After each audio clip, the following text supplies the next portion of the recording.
You kept pushing on, but then you went too far. When your ship has sailed and all your dreams are lost, everything is wrong, you feel like it's your fault. Just remember, I will be there for you, baby. Remember, there's nothing out there to get you, don't forget it. When life goes slow, just call me. Just call me. Just call me.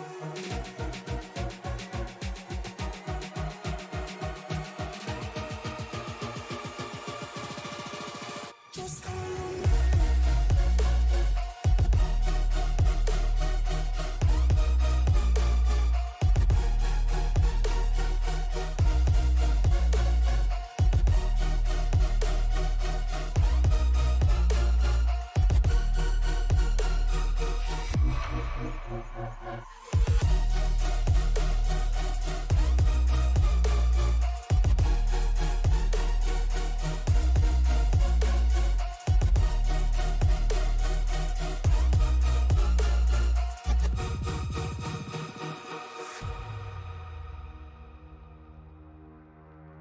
You're stronger now than you ever been.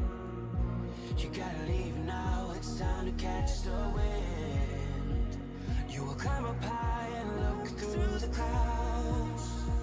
And when you're feeling low, I know you'll bounce back. Oh, and just remember, I will be there for you, baby. Remember, there's nothing out there to get you, don't forget it. When life throws lemons, just call me. Just call me. Just call me.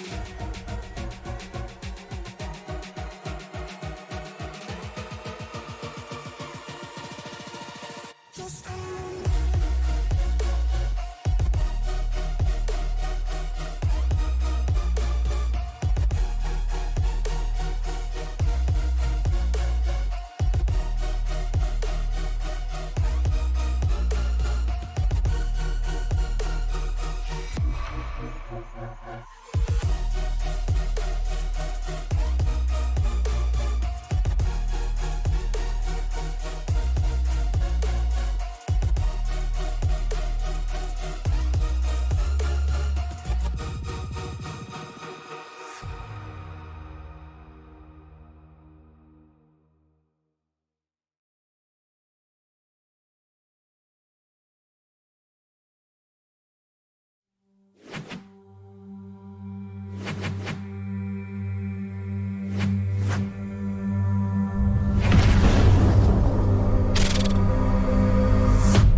From Charlotte Motor Speedway, the Stacy Strong Sunday Night NASCAR Cup Series is ready to go roval racing here at the headquarters of all that is NASCAR and our sport.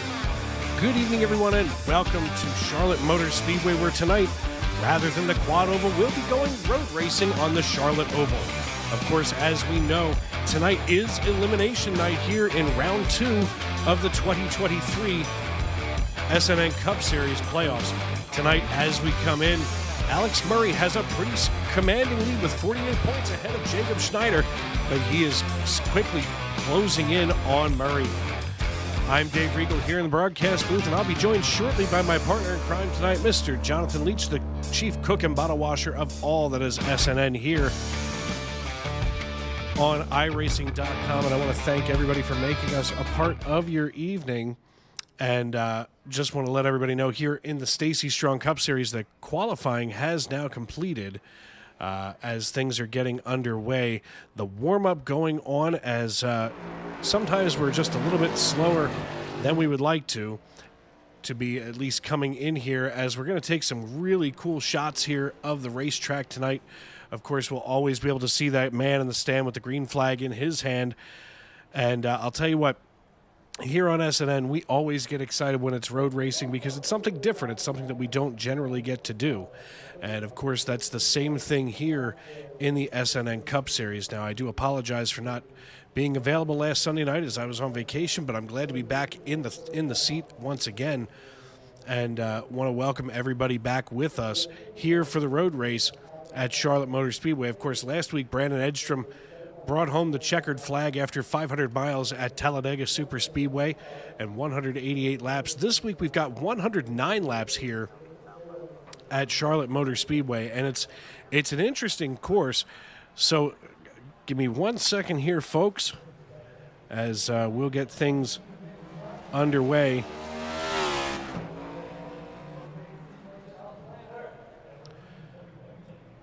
As just waiting for my partner in crime to get here in the session, as he's making his way through the crowd. There's Jonathan Leach right here alongside of me. Good evening, young man. How you doing? Doing pretty great. Well, exciting to be here. It's been a long time since I've called a race with this series, and I happen to enjoy this road course. So looking forward to some road course action, and mostly caution-free if we're ever so lucky. Well, in this particular league, we are caution-free the whole time. There will not be any cautions thrown unless it's something completely egregious. And quite frankly, with the number of drivers that I see here on track tonight, I don't think that's going to be an issue. As taking a look right now at Mark Johnston in the Asparagus Radio number 80 Ford Mustang. Tonight, kind of opposite of the way things usually are in this league, as usually we're pretty Chevy heavy, but tonight it's a lot of blue ovals, just 4 Chevrolet bow ties, and 1 lone Toyota driven by Chief Cook and Bottle Washer here at SNN, Mr. Chris Claude. Single Toyota for the evening. That's odd. It seems Toyotas are getting more and more popular in the iRacing circuit as things have continued to go on. It's good to hear about the cautions. But something that I'm curious to see here is where's the passing zone's going to be at. I'm expecting it's going to be off the final corner when you get onto or coming into the chicane off the NASCAR oval. I think that's going to be our biggest passing zone in this event, and looking forward to watching that happen. Yeah, I look forward to the road race as long as I've got a partner just about every time we go here, just because it's something different. And, you know, tonight it's kind of a wild card race because some drivers, just like we see on super speedways, are road course whisperers. And we've got a couple of road course whisperers in the field tonight. We all want to keep our eye on Nick Stein, of course. And at this point, we need to keep an eye on RJ Root. He's going to be my pick of the evening, as the keys to this race are going to be getting around RJ. We're going to watch him pretty much put on a clinic.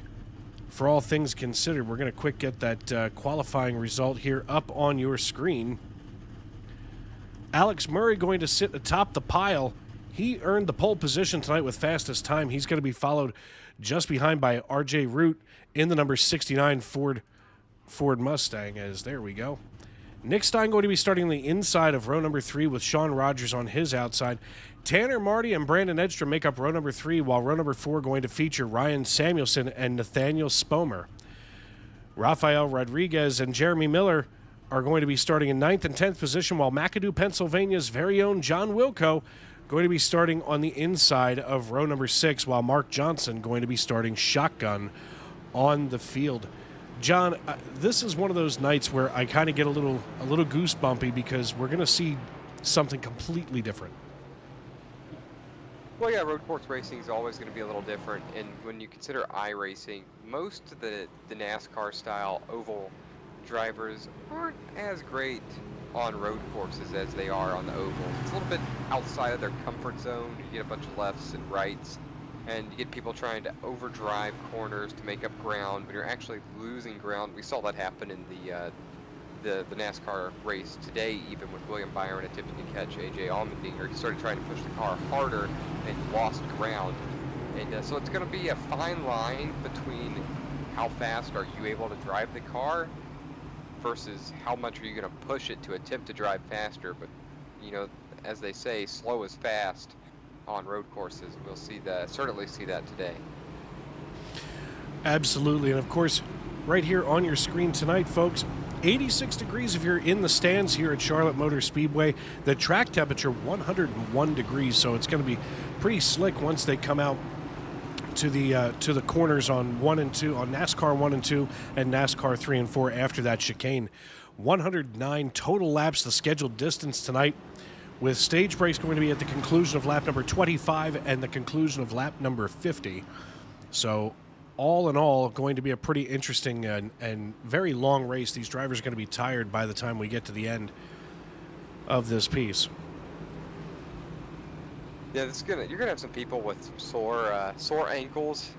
I'm telling you what, when you're talking about if you're trying to brake with your left foot and use right foot gas, and a couple people might actually be using the old school, 2-foot driving method as well. I've found myself at these tracks a little bit more worn out after so much left and right turns and just trying to be so precise with every corner. It's gonna drain you mentally for sure. And a couple of these guys might be a little bit sore, believe it or not, by the end of this one. Absolutely, especially those drivers that have the direct drive wheels. They're going to be the ones that are probably more than likely the most sore, if you will. But right now, the iRacing.com pace car bringing us through turn 4 past that Toyota TRD banner there. So we're waiting for the iRacing.com pace car to make the hard left down pit road. As the lights are out, he makes his move here to the inside line. He's going to make the hard left down. And right now, folks, ladies and gentlemen, grab some popcorn, call a friend, settle in. The man in the stand has the green flag in his hand, and we are green flag racing here at Charlotte Motor Speedway.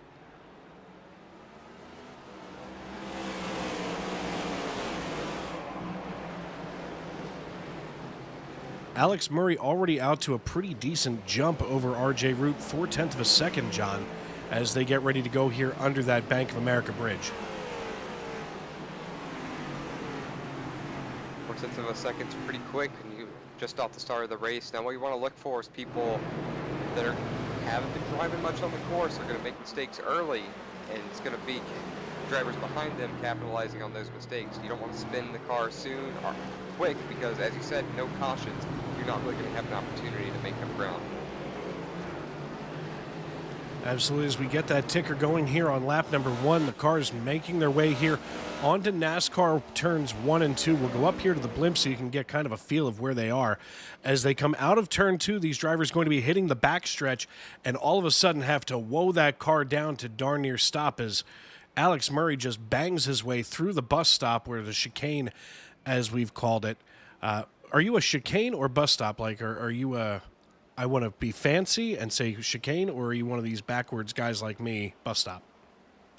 I'm going to call it a chicane here. I'll call it a bus stop at Watkins Glen. They don't refer to it as a bus stop here. I think chicane's a little bit more fancy, a little more open wheel style racing, which that's sort of what NASCAR was trying to do when adding these extra road courses in. And they've listened to the fans. The fans wanted to hear things like this or see more road racing, and NASCAR listened, and now we've got it. And so that's trickled over here to iRacing, and road racing is a lot of fun. Let's keep it traditional and call it a chicane. Listen, you're the boss. I just work here. I'm all about it. I mean, as we come through this, time and time again, in fact, I'm going to have to make one little change here. But as we come through this time and time again, we're going to see Alex Murray and RJ Root start to hit their marks. And, folks, we're going to step aside and pay some bills here real quick on Sim Racing Media. Dave Regal and Jonathan Leach with you here in the booth. We'll be right back. Imagine a theater experience so real you're part of the action. Breakthrough technology that shakes your seat at precisely the right moment so you can feel the action on the screen. Choose 4D Cinemas powered by Butt Kicker for the ultimate theater experience. And for the ultimate in movies, gaming, and sports at home, add your own Butt Kicker. A simple, wireless, affordable device that takes just seconds to install. Text the word on the screen right now to receive a special offer. Get Butt Kicker and feel what you've been missing.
Welcome back here to Charlotte Motor Speedway, as we just had to make some adjustments on our camera pack, as we wanted to make sure that you guys are getting the best experience possible here on Sim Racing Media.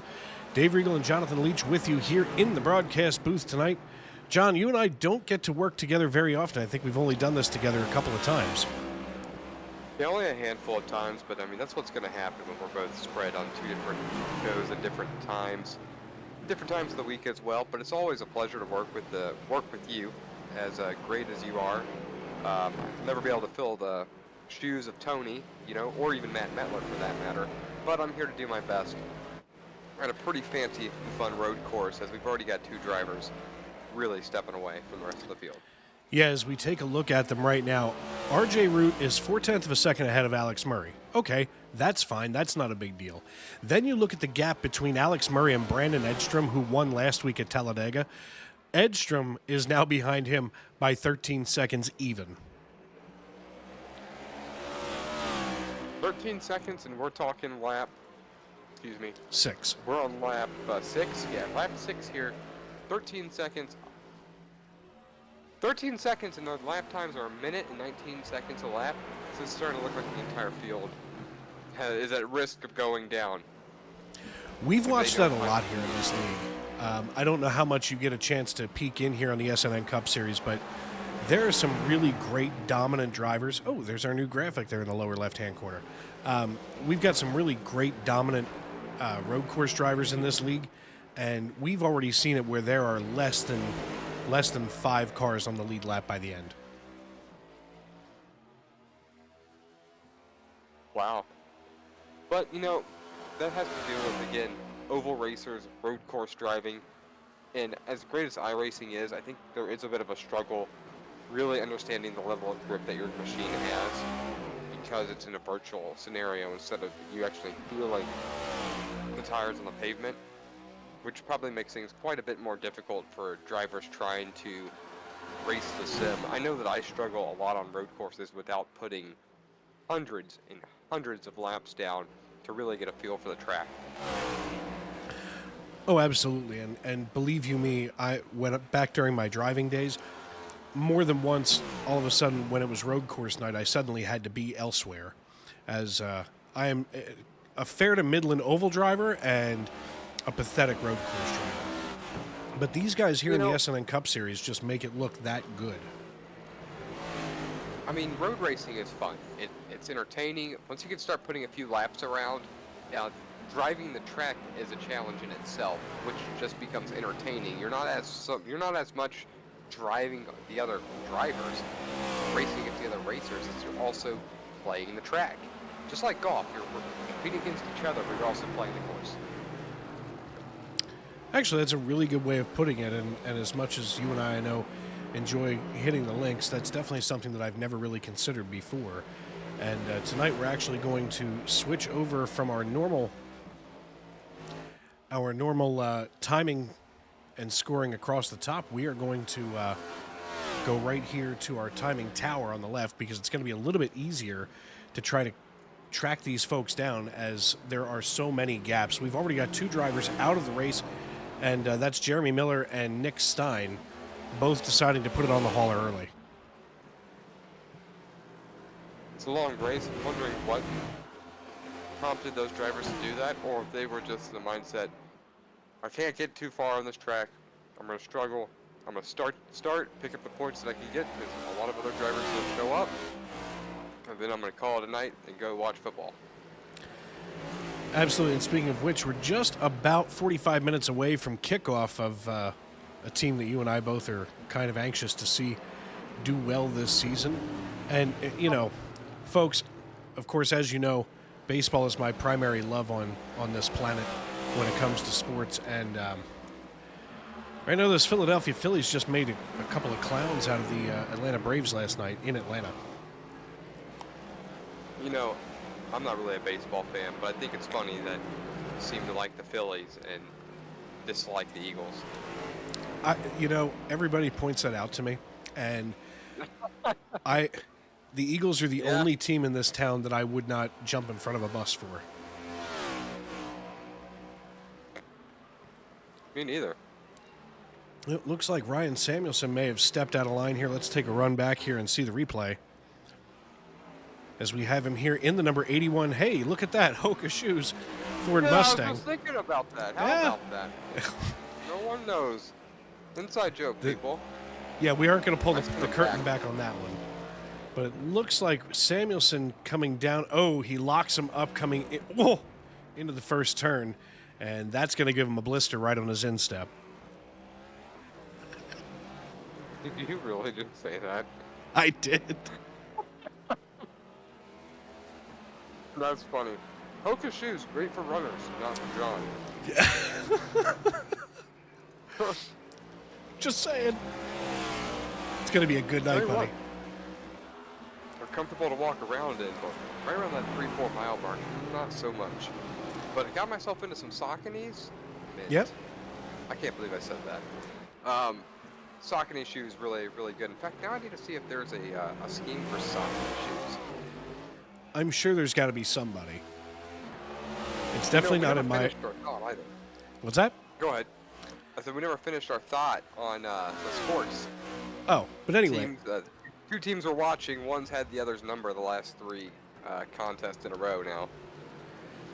Yeah, it's going to be an interesting season the rest of the way, looking at the football season. And, this I tell everybody week in and week out on all of my shows that this is the most magical time of the year to me. It's better than Christmas. It's better than New Year's Eve. It's the baseball playoffs, NASCAR playoffs. Football is finally getting underway and getting toward the meat of the season. And hockey is ready to rock and roll starting Thursday. And I think basketball's coming around, but I'm not a basketball guy. Yeah, I'm not a huge basketball person either, so I don't really follow that. Nor do I really follow hockey all that much. But maybe I should start, considering I live where it snows for 6 months out of the year. But it's never really been my thing.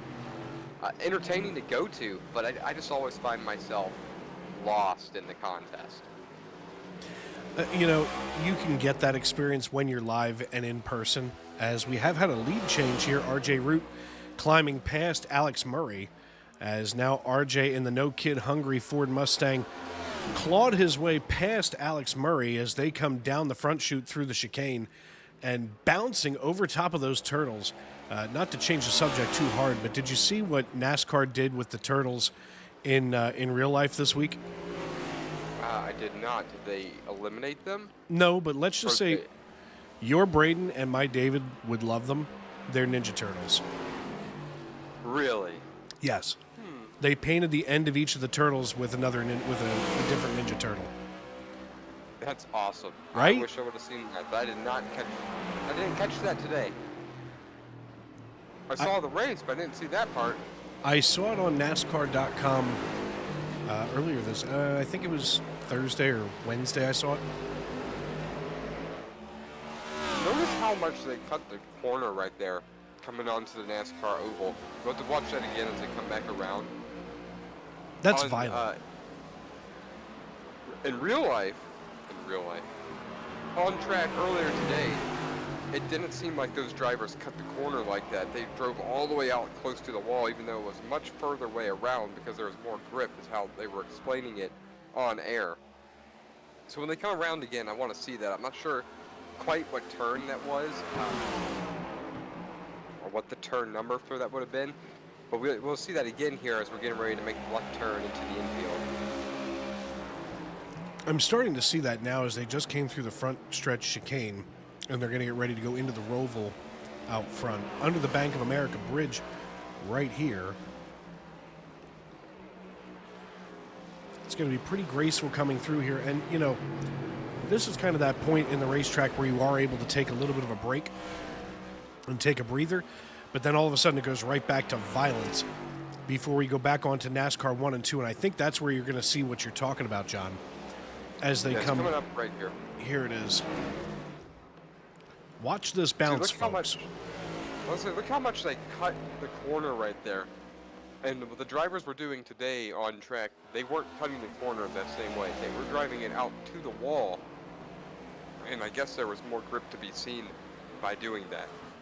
or to be had, I should say. Now watch this. Watch how much of the turtle that they take here. Did you see that?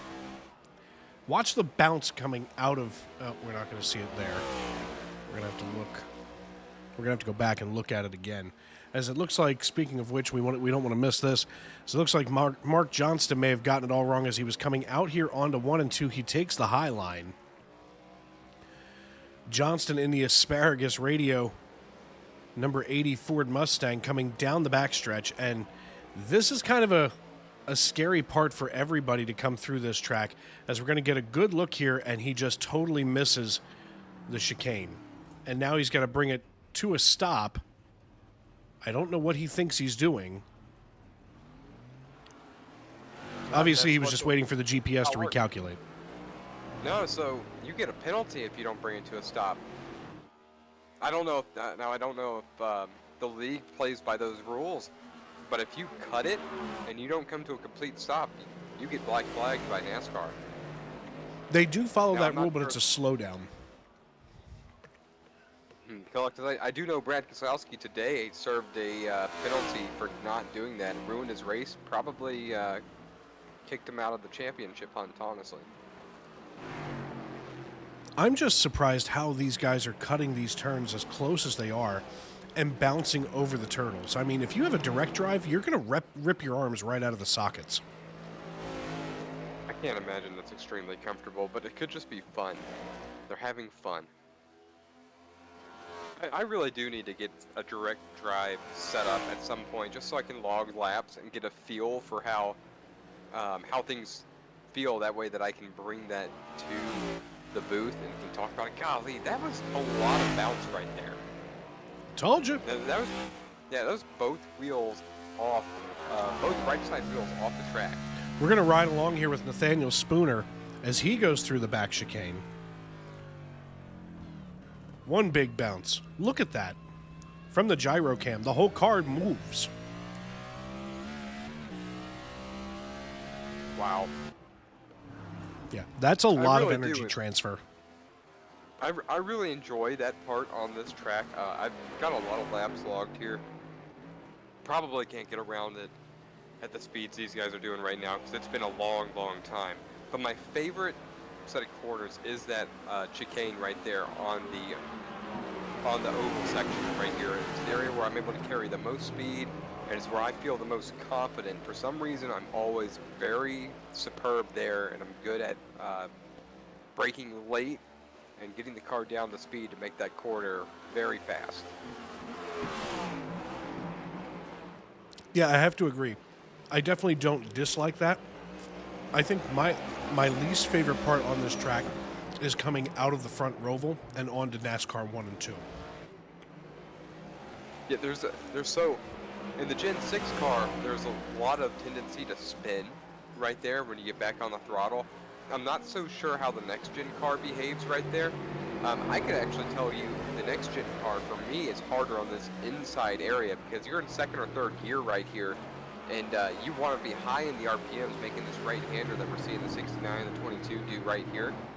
And you actually saw a little bit of a wiggle from the 22 of Alex Murray as he got under it. But right here, a lot of times you'll see people spin coming onto the NASCAR oval from that section. Yeah, and you can see, here from this camera angle right here, these guys are taking that turn a lot sharper than we used to be able to in the former Gen 6 cars. The Gen 6, you had to really go on the outside and try to use all of that turn to get out. Well, I think that has a lot to do with the independent rear suspension. As the car, as you mentioned, the energy transfer is a lot better. And in the Gen 6 car, you almost had to use the tire spin to drive you off that corner if you didn't take that, how would you say it, that longer entry or exit to really get the car pointed in the direction that you want it to go in. No, absolutely. I completely agree. And here we are on lap 16, about 10 to go now in stage number 1. And take a look at this. Already, it looks like 1, 2, 3, 4 cars laps down now, with Jeremy Miller and Nick Stein already being out. But Chris Claude would be the lucky dog if he can hold on here. And, that's going to be the only time that we do see that caution flag fly when we go, unless Chris has decided to do away with the caution flag for the stage break, which is fine by me. You won't hear a complaint. I am interested to see about that, considering that's the new rules package that NASCAR has implemented, and we know that the league does a lot of the same rules and uses this pretty much govern this league the way NASCAR governs their drivers and their teams. I wouldn't be surprised, but for competition's sake, I kind of would expect to see it. Well, we'll have to discuss that with Chris when he has a moment, that's for sure. As John Wilco coming down pit road, RJ Root and Alex Murray still going at it side by side all of a sudden. Look at this. Door handle to door handle coming off the front stretch and into the Roval itself.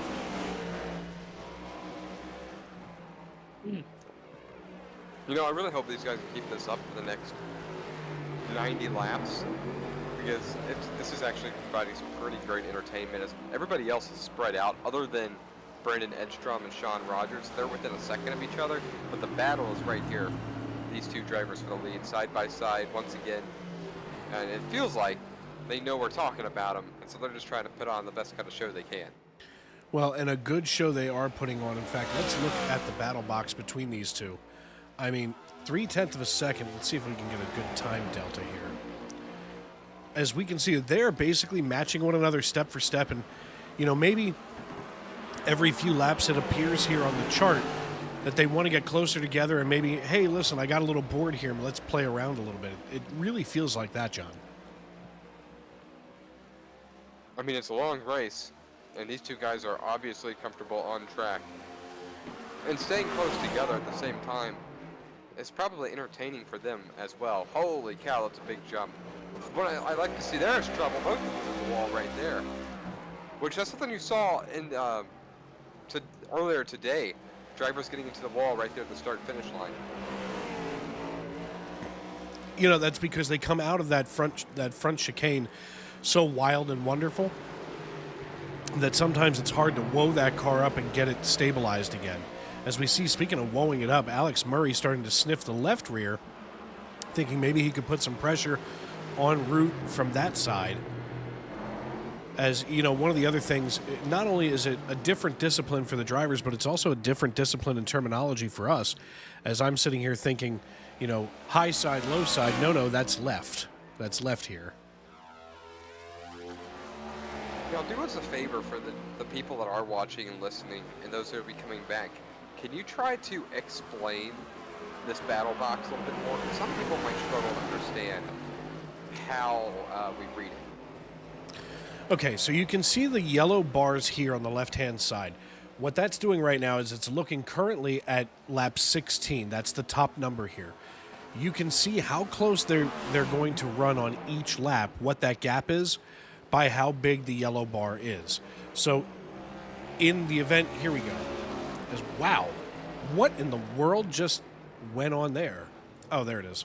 They were coming through and passing Brandon Edstrom. So the smaller the yellow bar is, the closer they were on that lap. The larger the yellow bar, the further away that they were on that lap. And that's kind of an F1 style graphic that we don't usually get to see. I would explain it, considering that SDK Gaming Software is a British company. I believe they're a British company. Yes. Which Formula One is significantly more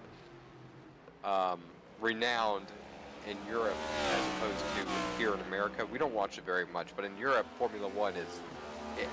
That is the thing. Everybody is into Formula One, and Formula One drivers think they got something over NASCAR and IndyCar drivers. But I remember a Tony Stewart, Lewis Hamilton swap that didn't quite go as planned for the F1 guys. No, sometimes I feel the same way.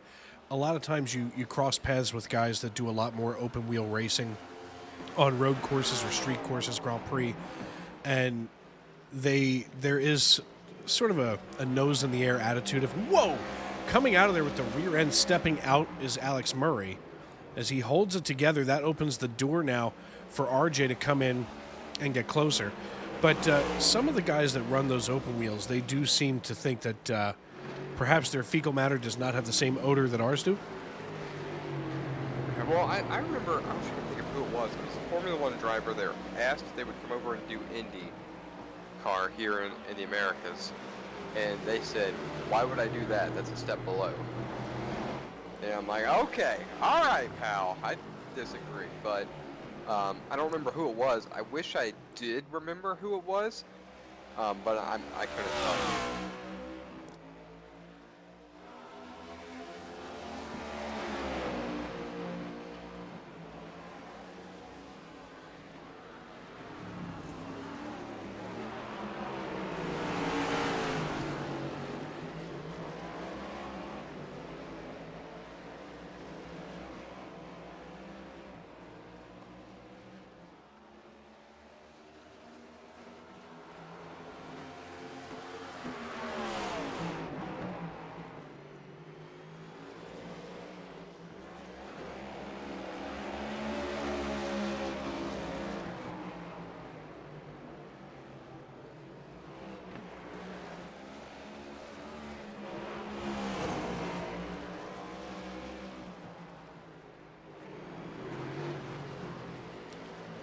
You know, that kind of tells me, though, that he's just not really running the car that hard, because you do see fall off on road courses as well if you're scrubbing your tires off. And in this situation, they may not be doing that so much. As like you mentioned, the best lap time is that of Raymond Root. That was a 1:19.41, and he's only 8 tenths a second slower than that in the middle of a contest with Alex Murray. Well, and to your point, let's take a look at Chris Claude. And I love Chris to death, but here he is. His best time on track tonight was 1 minute 24.08, and he was just 1:25. No, that's not a good excuse there. Let's see if we can find somebody who's really slowed down a little bit. Here we go. Nathaniel Spomer. Spomer's best time on track tonight was 1 minute 21.76, and he just ran a 1 minute 24.3. And so dare I say that there have been some corners where he's really used the throttle to get off, and so once you really heat up those rear tires, they don't have the same kind of grip trying to come out of the corner, so you end up using a lot less throttle to keep it from stepping out on you, which that could be part of the reason as to why those times are going down. We see that 134 1.8, but I'm thinking he had some trouble. That's too far off for just some tire wear to be the issue. I think he might have had a bit of a moment. Well, and I think this would be the moment, as it did just pop up on timing and scoring. Perhaps we just barely missed it. Back on lap 20, coming out of 3 and 4, I think this is where we're going to see it. He may have missed the chicane here. He's going to come down the backstretch, and nope, he doesn't miss it. Oh. Ask your doctor about Trilogy. You're going to need it. Yeah, that'll be your 10 seconds right about there. Really didn't take him that long to right the car and get going again. But time lost from speed. Stuck there for about 5-6 seconds and probably 4 seconds from speed there. As we're showing now, we got 5 cars on the lead lap. And Tanner Marty not quite in danger of going a lap down for about, at least, I don't know, 30-40 seconds that he's got to give up still to Raymond Root. And their lap times are close enough that I actually don't expect that to be a risk. No, not one bit. I mean, here we are. We've already had Ryan Samuelson, Mark Johnston, and John Wilco come down pit road on laps 11, 12, and 13. So we're coming up on the stage break, which, of course, comes at the conclusion of lap 25. Now, for folks that may be new to us here on Sunday Night NASCAR Cup Series Racing, brought to you by Stacy Strong, what that means is once the 10th place car crosses the start-finish line on what the lead lap cars are doing on 25, the yellow flag will fly, well, should fly. Probably not tonight, but that will be how we score the first and second stages.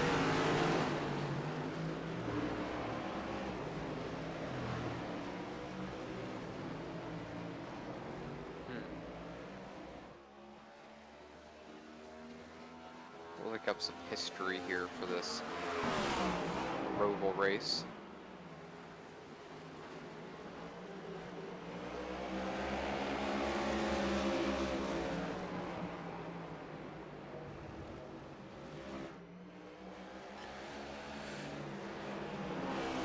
I want to welcome everybody in once again here to the Tony Trapasso Memorial Broadcast Booth. Dave Regal and Jonathan Leach with you tonight, bringing you all of the action in the Stacey Strong Sunday Night NASCAR Cup Series live here on Sim Racing Media. I want to thank everybody for joining us in the YouTube.com live chat.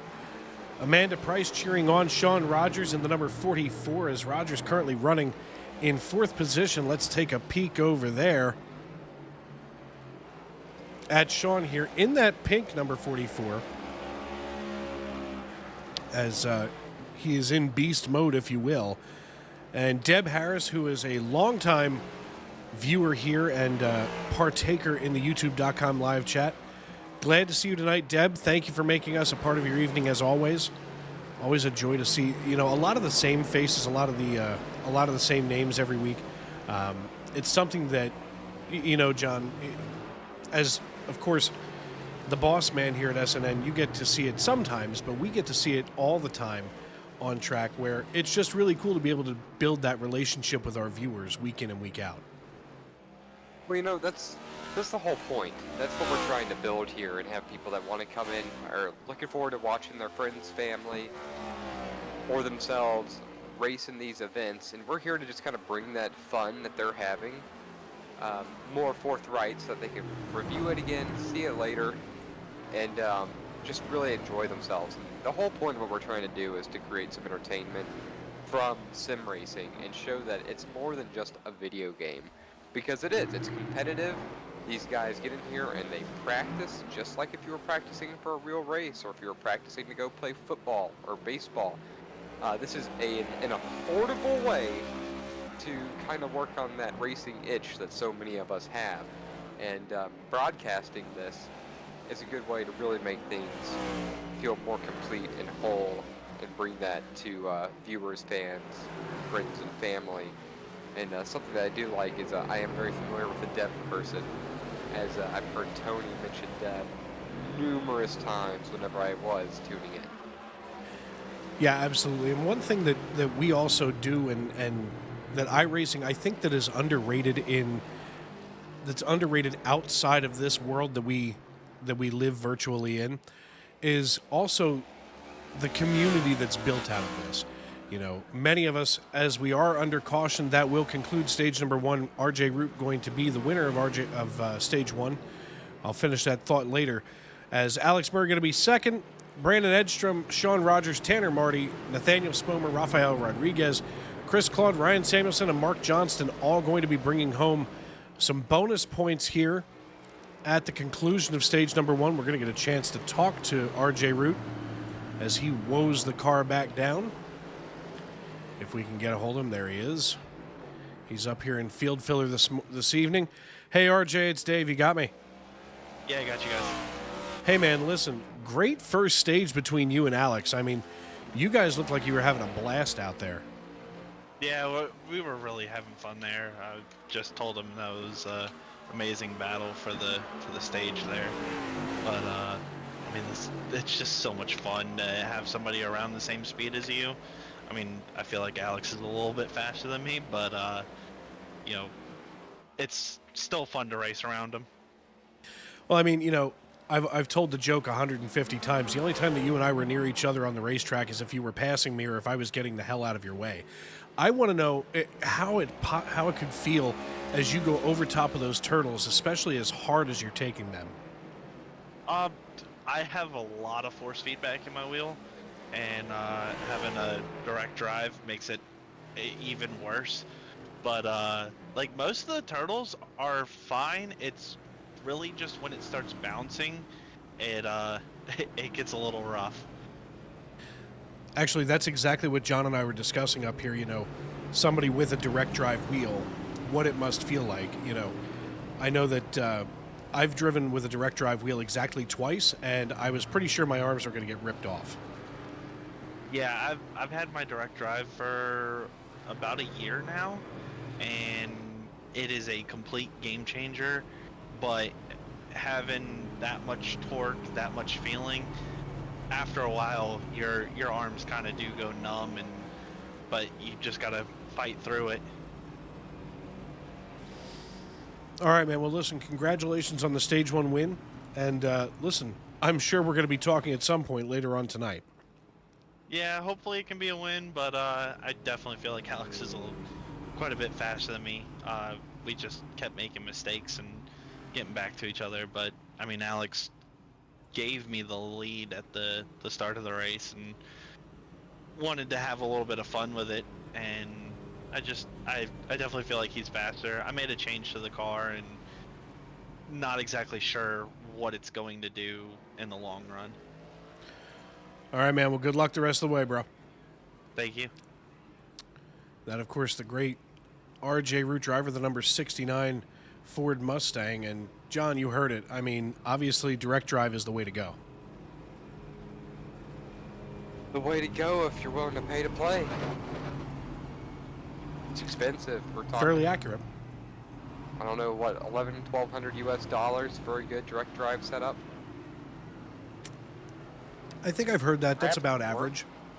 Now, I know Fanatec came out with the CSL direct drive, and that was supposed to be a really affordable option. Well, Dave, in a couple weeks you'll be able to try that out. Oh, I am. You are correct. Yeah, Fanatec CSL, running for around $400 with pedals. That is true. I forgot. In a couple of weeks, you and I will both be down there in Miami, and hopefully hanging out with the Rick Motec guys and checking their stuff out. Yeah, home of Rick Motec, and last time we were down there, a few of the guys got to try those rigs out, and they are incredible. They're all built at their location down there near Miami, and really incredible, quite expensive, but worth it if this is your main hobby. Absolutely. This is one of the, when you say main hobby, this is one of those hobbies where it's either your main hobby or your only hobby. At least for most of America. That's probably true. It takes up a lot of time. I mean, you've seen my setup here in the living room. I mean, upstairs where my rig would have gone, it would have looked exactly the same, and it's a lot of money, it's a lot of time to invest. It is. I have slowly accrued my setup that I no longer use. I no longer race in. It's a rarity now that I do have time for racing, and I think after the passing of Tony, it'll be more of a rarity, as you'll see me in the booth a lot more often, trying to fill the gap that or fill the void that he took the place of when he was walking on this earth with us and doing an excellent job. I miss racing, but leading our team is a real pleasure at the same time. Well, and that kind of leads back into what I was starting to say before the end of stage one here. One thing that folks outside of the iRacing world don't understand is the community that is built out of this. I mean, not to start playing that violin, but with the loss of the great Tony Trapasso, whose memorial booth we're sitting in, you wouldn't have ever come to Philadelphia, and come all the way from Michigan, and obviously we're all getting together in Miami. It takes the digital world and it shrinks it down and brings it to the real world. It really does, and and that's the same thing can be said for these leagues also. Ones that have been around for a long time. Drivers get really used to each other. They're used to talking to each other day in, day out, and they look forward to racing with each other every week. Absolutely. And, I always look forward to the nights where I get to climb into the booth and have a partner. Of course, if you folks like hanging out with me here on a Sunday night, Monday night, of course, we have the Xfinity Series brought to you by A Lot Cleaner Property Management and Maintenance right here on Sim Racing Media. Tuesday nights, the Jack Dow Simulators and Esports iRacing Truck Series comes alive here on Sim Racing Media. And, of course, we go live each of those evenings at 8:20 Eastern Time. And, you know, that's why I think I look so forward to doing Sunday night, because I get to sit with someone for a change. Yeah, single-man booths could be kind of difficult, especially when you're talking road courses, you know, and I'm hoping for the next season that comes around, we're going to be able to change that and make the situation where they're all dual booths. I can't be certain for it, but it would be nice to have 2 in the booth for each of these events, but we'll have to see how negotiations with the series lay out, but looking forward to having 3 nights of racing a week once they come back again. Absolutely. The iRacing.com pace car lights are out now, which means once they make this long parade lap back to the front stretch, we'll be going green flag racing. Of course, pace laps here at Charlotte on the Roval are about 3 minutes long, and that's longer than just about everywhere else that we go, including, you know, Watkins Glen and I almost said Sears Point and Sonoma. Yeah, I don't think there's a 3 minute pace lap anywhere else. Honestly, you know, that's a long time around, especially when you got to make it a couple laps. But this is the last one, as you mentioned. When we go back green flag racing, it's going to be Brandon Edstrom leading us back to green with RJ Root and Sean Rogers in tow. Alex Murray going to be starting on the right side of row number 2. Tanner Marty and Nathaniel Spoomer, they're going to make up the rest of the lead lap cars. Chris Claude still down 1 lap according to iRacing timing and scoring. So it will be 6 cars on the lead lap this time around, as a couple of drivers opting to ignore the chicane during the pace lap, which there's no penalty for that. It's a little bit of fun before things get back underway. Absolutely. Brandon Edstrom going to have control of the field when they come out of turn number 4, as we're going to get ready to rock and roll here. Excuse me, folks. As the pace car gets itself down here on the inside, 3, 2, 1 makes the hard left turn. We're going to get up there to our man in the stand with the green flag in his hand. We enter the Geico restart zone, and we're back underway. Back underway, plenty of racing left to go. Brandon Edstrom's out front for the moment. Raymond Root, Alex Murray now right behind him. Now what I'm curious to see is, since these drivers had about 25 laps to get a feel for the racetrack, is will these lead lap cars stay a bit closer together now that they've got a much better feel, and were they just waiting for the stage, you know, to rack everything back up, possibly go mistake free, and maybe keep these drivers closer together?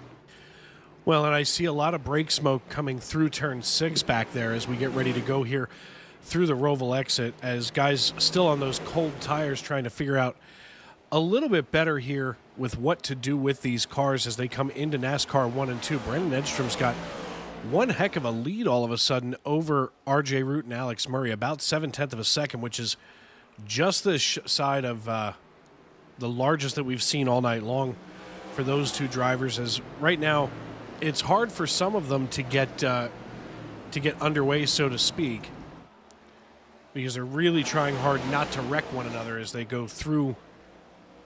There we go. There's that final chicane. There it is. As they try to get away from each other, that way they can really start to lay those laps down. Oh my. It's going to affect a lot of the drive off of that number 22 for Alex Murray. That's not something that he wanted to have happen.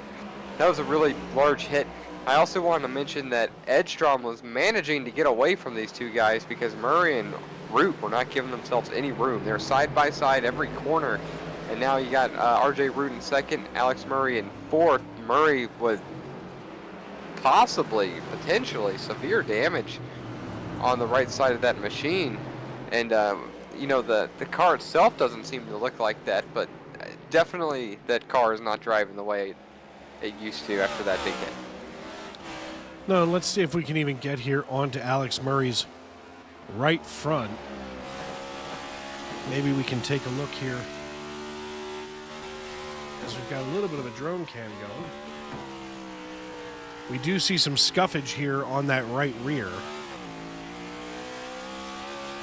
as we've got the drone cam following along. I'm more worried about a bit of internal damage off of the wheels, which. But we'll see. It depends. If that car's drive comes back, we'll know the answer. But oh, he did just run his fastest lap of the race, so perhaps I've spoken too soon. It just looks like 3 angry wasps at the front of this thing. Right now, you know, RJ Root's trying to shake himself free of Alex Murray so he can set sail and go after Brandon Edstrom. And Edstrom is just up here logging laps, doing his job, staying clean, and making it happen. As you know, Brandon and RJ both in Ryko setups. I'm not sure who, and it looks like Murray is also in a Ryko setup. So at least the top 3 all driving a Ryko setup. Now tell me, so are these guys working on their own setups? They are tweakers. They are tweakers. Some of them really do get into that mad scientist. When I say tweaker, I don't mean those guys walking down the inner city streets under the subway line. But they are like mad scientists, trying to get them just right before a green flag. And then even in race, they're looking at telemetry, they're looking at their times and the handling of their cars, and still making tiny minor adjustments to get every 100th of a second out of these cars. Now, something I do think is interesting with the next-gen car is you can make a couple slight adjustments, but it's nothing like the adjustments that the Indy cars or the Formula One machines can make. Some of those guys will be making multiple adjustments per lap depending on the racetracks that they're at, and it's not quite that significant with stock car racing. Still, for the most part, once you take it off the hauler and set it, you pretty much have what you have aside from some tire pressure adjustments and I want to say wedge, but it's not really wedge adjustments anymore. You said wedge, and RJ said nudge as he got right up on Edstrom. Yeah, these guys certainly close the gap pretty quickly. If I'm Edstrom, I'm just going to run my race and make them go around me, which I'm sure they will do. I hate to say that, but they are quite a bit faster than Edstrom overall for this race, but really did a good job to Edstrom and Sean Rogers for the most part maintaining pace with RJ Root and Alex Murray. Well, and this is what makes the Roval special to me, because it uses that hybrid setup, if you will.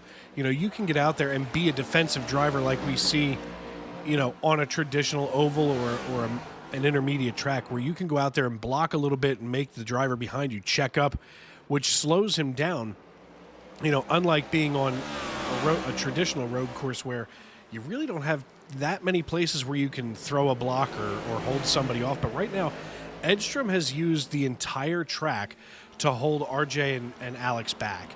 And we saw him do it almost perfectly there in NASCAR 1 and 2, and we're going to see him do it again, I'm sure, because RJ looks like he's hungry for that lead again as we come through the Roval itself. Hey, there's just not a lot of passing locations here, and that's why I mentioned that the chicanes are really the best options, and then getting on to the NASCAR oval, I would say, is another one, as that's what it looks like RJ Root's going to try to do. He's going to cut that corner right there, and they'll be side by side, and he's going to make that pass look easy, and Murray's going to try to follow him through as well. Murray does get around Edstrom, and I'll tell you what, that's got to be frustrating for Edstrom, who held them off. And, you know, I've spent the last 3 seasons racing with and around RJ Root, and he is one person who will just wear you out, no matter whether you're a lap car and you're trying to stay one lap down or 2, as all of a sudden they're going to go fender to fender here. My goodness, through NASCAR 3 and 4, now going single file into the front bus stop. They know that they can't battle it out in the bus stop, or chicane, if you will, as the rear end steps out on RJ. They know that they can't really throw the torches and pitchforks at one another through there, so they do a lot of their battling in the NASCAR turns. Well, and that's something that you see a lot of, is because you're risking your car and your race when you're side by side in some of these corners, and they look wide, but there's really not a wide line to run.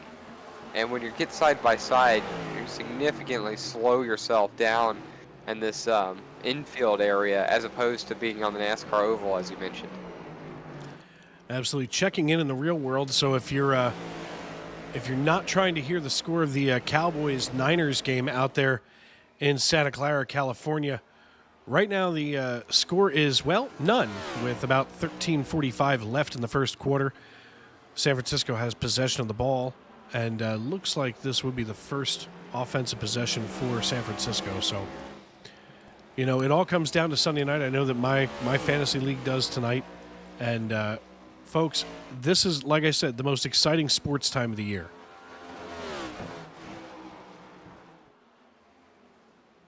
I mean, I'm looking forward to football and the end of baseball and the end of NASCAR. I think we get a new champion this year, personally, in NASCAR. It's going to be an think interesting run to the end, that's for sure. I would make guesses, but I'm not spoiling it. Or not messing it up. Just going to take a look here and see, because, you know, every week, every time that we get closer and closer to our day, our days together in Florida, I look for things that we're going to be able to do. Of course, that Sunday night going to be week 7 in the NFL season. And, of course, we should be back from the racetrack by then. As Sunday night football kicks off, we'll be watching the Dolphins at the Eagles. Dolphins at the Eagles. Now, that sounds like a game that Dallas will be heavily rooting for the Dolphins on. I will be. And we'll be in Miami, so we'll fit right in. Oh, we will, won't we? Well, we won't be watching that. I guarantee. Well, we might be. We probably will be, actually. Yeah. Also, Yeah, we will Thursday be night watching football that week will be the Jaguars at the Saints. That's like watching a couple of kids just slap fight each other. Now, hang on. I'm from Louisiana. I appreciate the New Orleans Saints. They're not a juggernaut this year. They haven't been since the retirement of Drew Brees. But, you know, it's always nice when they're doing well.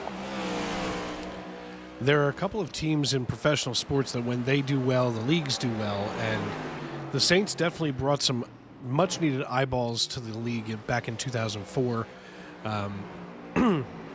And, of course, Drew Brees being there for the last, 15 years, or the 15 years succeeding that, definitely helped.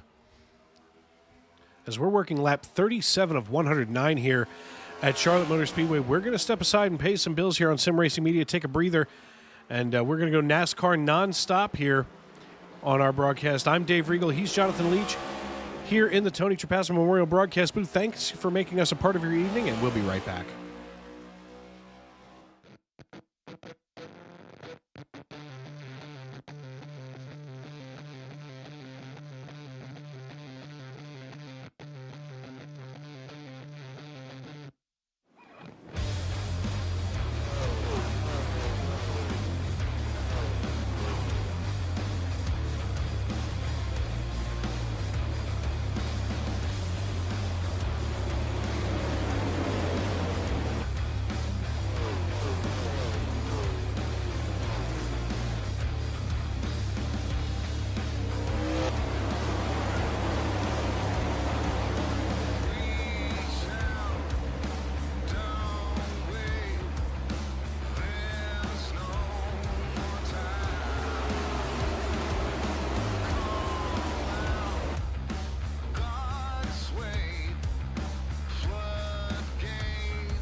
Imagine a theater experience so real you're part of the action.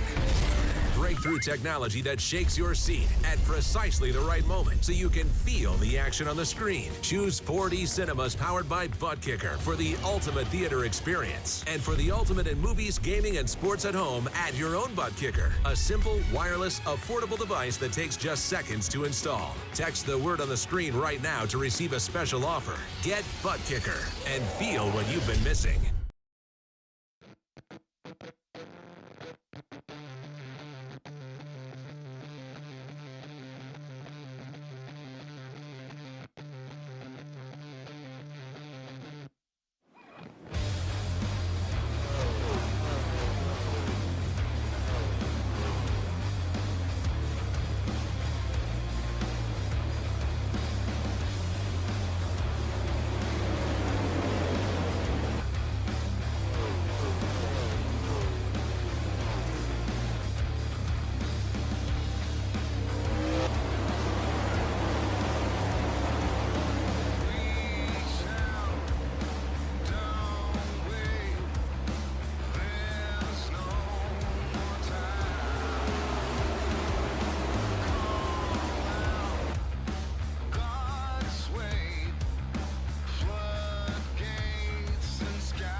Imagine a theater experience so real you're part of the action.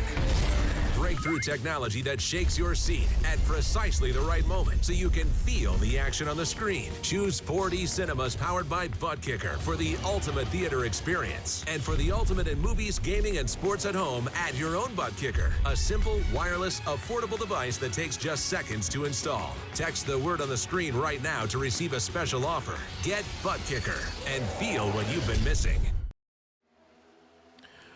Welcome back to Charlotte Motor Speedway, where RJ Root is our race leader.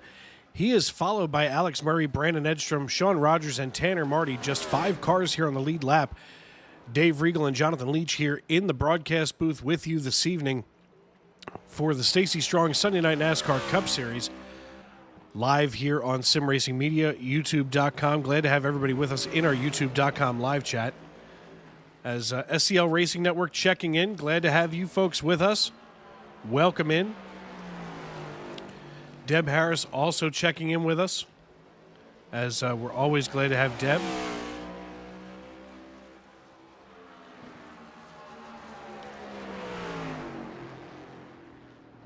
A little kerfuffle a few moments ago for Alex Murray. We'll quick pull that up, as that may have affected why he's in second right now, as he came out of the turn 4, the NASCAR turn 4, through the front chicane and just let that right rear smack the outside wall. And then as he's trying to get the car back under control, he just dirt tracks his way off through turn one, and that makes him hold up a little bit. Oh, wow. Yeah, that'll do it. Well, a lot has changed since we stepped away. Yeah, all it takes is one blink and 4 commercials. Do we have a competition caution? We will have a competition caution at lap 50, at the conclusion of lap number 50. Well, that will help. That'll be at the end of stage 2. That'll definitely close that gap as there's 14 seconds now between... Oh, Chris Holy Claude just... cow. Hey, Chris, we're back here. Let's just see what happened with Chris there as he was dancing around RJ. You know, I'm curious to know what kind of sponsors are on this virtual track. Well, we'll get a chance to look here in a second as Chris just... Oh, Chris was trying to stay out of RJ's way and couldn't get out of his own way. Looks like we've got Spectrum Mobile. Of course, that's the Southeast cable provider here in the United States. My mom gets Spectrum Mobile down in South Carolina. Trilogy, Bank of America, of course, based in Charlotte. Coke. I saw it in NASCAR. Toyota TRD. Toyota everywhere. My goodness. In the land of all that's Chevy and Ford. Why am I not surprised there's a Dollar General in the infield? I can't believe they didn't try to build one there. I'm surprised there's not a Dollar General at every racetrack. I mean, you got to know your clientele. Well, they'd go to Dollar General, all right. You know, it's funny, when I was living up in northeastern Pennsylvania before coming back to civilization, they seem to be building Dollar Generals just everywhere. In the woods, they were building DG. And, I mean, don't get me wrong, it was nice when I lived in Jim Thorpe, we had 4 within a 7-minute drive of my front door. Like McDonald's, I'm convinced towns are built around Dollar Generals and not the other way around now. It's fairly accurate. You want to build a town? Just put a McDonald's there. I mean, it used to be around bodies of fresh water, and now all you need is golden arches and a big yellow and black sign. Mm-hmm. I mean, you know, the thing is, here it is Sunday night. It was about 20 minutes to get to Walmart from my place in Jim Thorpe. So it was much easier on a Sunday night to be like, we need baby wipes, or we need, something simple. I'll quick run over to Dollar General. It's closer. It's more convenient. 20-30% inflated prices, but that's fine. It's convenient. You're paying it's for not the quite convenience. A convenient store, but it is convenient.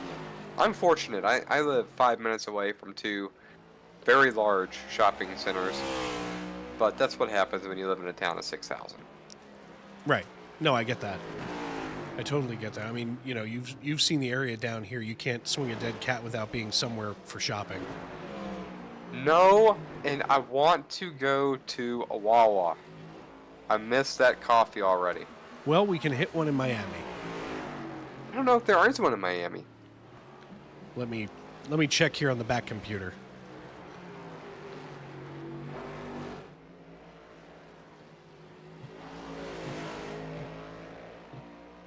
And you know what? I think Frank Marchese is going to be able to keep this race going, too. So you won't miss your SNN Sunday racing while we're gone. Let's see here. There are several Wawas in the Miami area, including one closer where we're going to be in Homestead. There's going to be one right on, let's see what this road is. Oh, that's not helpful. We're not going to be far away from a Wawa, so life is good. Nice. And Very when we're nice. there, I'm going to have to introduce you to the Wawa Gobbler. What is that? Picture an I'm going to have to entire... introduce you to Buc-ee's. Oh, my goodness. I wonder if there's a Buc-ee's in Florida. Oh, there's definitely a Buc-ee's in Florida. I just don't think there's going to be a Buc-ee's anywhere near where we're going to be. Checking. So the Wawa Gobbler, there are two. There are two Buc-ee's in Florida currently. One is in St. Augustine and the other is in Daytona Beach. So maybe a little farther away than we want to be. Daytona Beach is, so I've been to Daytona Beach one time, and I happened to be there during Jeep Week, Oh my. and it was something else, I must say. I've never seen so many rubber duckies, Jeeps, in my entire life. You know what the rubber ducky thing is with Jeeps? I don't understand it, but I've seen it. Yeah, I don't understand. If you like someone's Jeep, you give them a rubber ducky. Fair enough. By the way, according to Bandit Racing 27, there's a Wawa in Miami and there's a Buc-ee's in Daytona for sure. The problem is Daytona's going to be about a 4-hour drive from where we are. So is Key West. Might as well do both of them, right? Yeah. They're like next to one another. It's fine. So the Look at that, you Wawa. got the SCL Racing Network checking in. It's the Sunday Cup League. Sunday Cup Racing League. They're racing on Mondays with us. Metler's in the booth calling that. I've called those alongside Zach Woods before.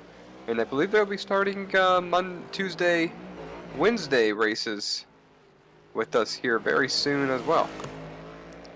Well, that's exciting. I'm glad that they're out here supporting us, supporting what we do, as we support what they do every week. So let me explain to you what the Wawa Gobbler is.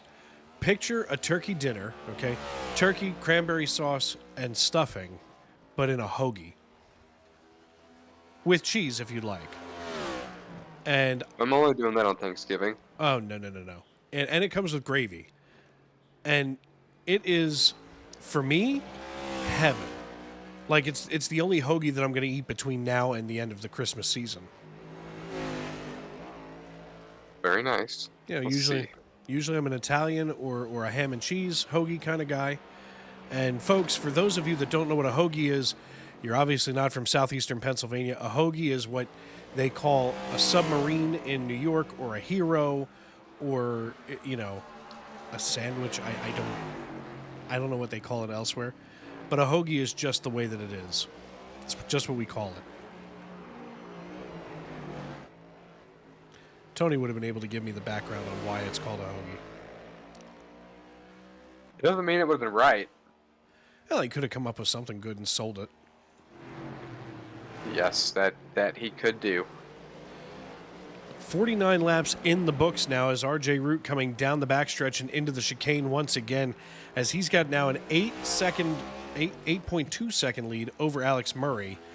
Murray then has a 10-second lead over Brandon Edstrom. So 18 seconds from first to third. Obviously, Brandon Edstrom hoping for this competition caution to come out sooner rather than later. Tanner Marty, 21 seconds back. In fact, we're going to take a look here at Tanner Marty and Sean Rogers, as Sean Rogers and Tanner Marty right now the closest drivers on the lead lap to one another. And they're separated still by greater than a second. In fact, third, fourth, and fifth all running within 2 seconds of one another. All right, so the leader is wrapped up, but we're trying to figure out third place now. In stage number 2. Would you look at that? The Dallas Cowboys have 7 total passing yards halfway through the first quarter. Were you surprised? I was hoping for more. No. As he gets gobbled up and thrown down to the turf one more time.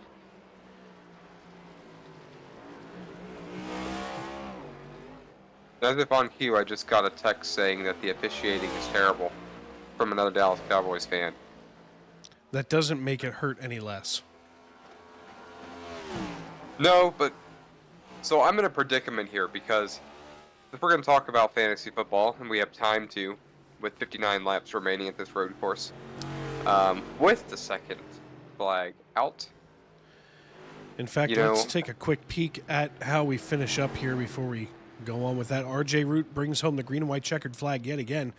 Followed by Alex Murray, Brandon Edstrom, Sean Rogers, and Tanner Marty, your top 5. Your top 10 consists of Rafael Rodriguez, Chris Claude, Ryan Samuelson, John Wilco, and Nathaniel Spomer. And the best part is Spomer finishing stage 2 in the pits. So he didn't really have to work for that extra bonus point.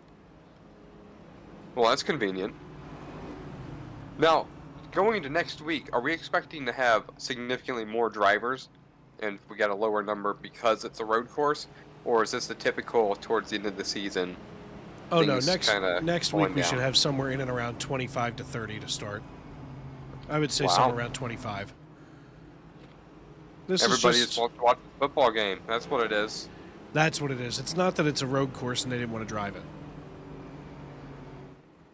But next week we'll be having the South Point 400 right here on Sim Racing Media at Las Vegas Motor Speedway. The following week here on the Cup Series, we're going to be off, as Jonathan and I, as we've been talking about all night long, we will be in Homestead, Miami for that race. So unfortunately going to be too far away from any type of computer that can do what we do here. Then the round of 8 concludes with the Xfinity 500 at Martinsville Speedway. So we're in a transfer night tonight for an elimination. We're going to go from 12 drivers down to 8. So 4 drivers not going to make the cut. And sitting on the bubble right now, it's kind of scary looking. Right now, Rich Jett is on the outside looking in, as well as Chris Claude, as they are both just 5 and 9 points behind now. If Chris Claude can try to finish ahead of Sean Rogers, maybe he can make some type of an argument, as well as Nick Stein not being in the field tonight. Oh, no, wait, there he is. He's out. He started and parked, so I'm not looking at the points here. Is there a path, or is Chris Claude going to have to? He's going to have to pass 3 or 4 cars somehow. Chris Claude. Well, let's see. Let's see how Chris can get himself in here, as he's on the bubble, along with Rich Jett. So Rich Jett sits in 9th. Chris is in 10th, but Nick Stein started and parked. Jeremy Miller not in the field tonight, and neither is Jacob Schneider. Now, Schneider, I think, got his win. Let me see here. Schneider got his win. Edstrom has his win, so they're automatically transferred to the round of 8. So really, without Jeremy Miller in the field, it could be just enough to shuffle things around, but it's going to be a hard shuffle.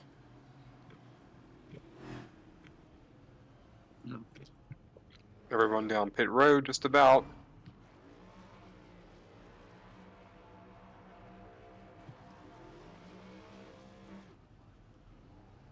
Huh. Just saying, as I'm peeking through here at things in Miami, there's the AMR Homestead Miami Motorplex. Nothing like having a go-kart facility sponsored by an ambulance company. But in theory, we could go go-karting together. In an ambulance? I mean, I could drive one, so yeah, sure. It's fine. There's also some indoor go-karting available down there. I'll tell you what, I am looking forward to it, as I didn't get to make it last year. And unfortunately, this year we're going to be short. I believe they're waiting for us to pull RJ up for an interview. Let's get RJ down here. Hey, RJ, it's Dave and John up in the booth. You got us. Yeah, I got you guys. Sorry, we started going down a rabbit hole there in our shtick, if you will. But obviously another dominant performance here, getting ready to go back to green. What are you thinking as stage 3 going to get underway with basically a little less than 50 laps, or a little more than 50 laps to go?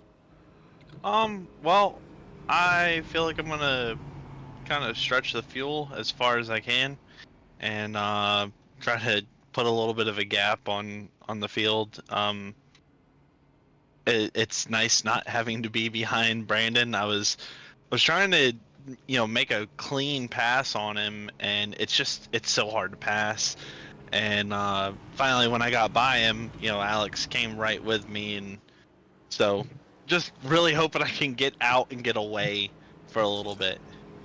Now, I see Ryko on the side of all three of your cars, you, Brandon, and Alex. Are you all working off the same setup, or have you all tweaked it your own way? They're running the same setup. I'm running the same setup. I just changed the gear, just to try to see if it would pay dividends at the end of the race. Went with a little bit longer of a gear. Fair enough. Now, have you made any more changes to the car here besides the gearing, or are you ready to just rock and roll and get through stage 3? Just rocking and rolling. I'm feeling pretty good, and just excited. All right, man. Well, congratulations for sweeping stages 1 and 2. Good luck the rest of the way, and I'm sure you're going to be on our podium at the end. I would really hate myself if I wasn't.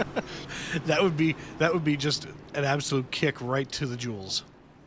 Yeah, and I just stalled it on the uphill. That's fine. Nobody noticed. All right, brother. Listen, good luck. Congratulations, and we'll see you on the other side. Thank you. Well, John, a little bit more than 50 laps to go. These drivers seem to be nice and comfy now in the seats. They've figured out their cars. 5 cars left on the lead lap. What do you think the over-under is for lead lap cars once we get to the checkered flag?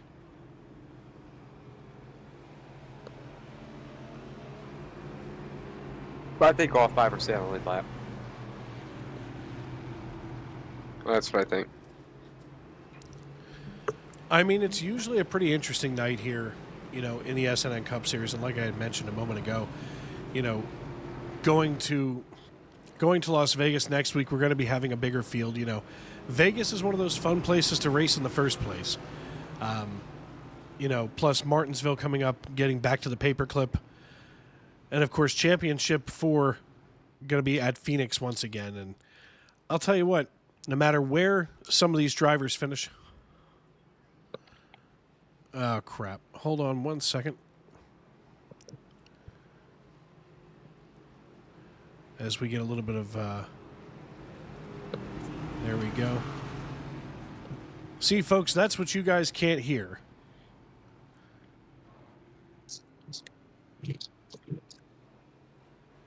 I mean, John, I've been with these guys now for the last 3 years. I mean, this league has become like a big family.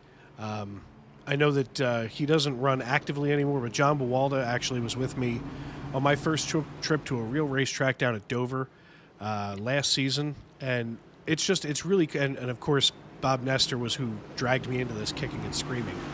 And, you know, this league is just like a family. It's why we are the Stacy Strong Cup Series.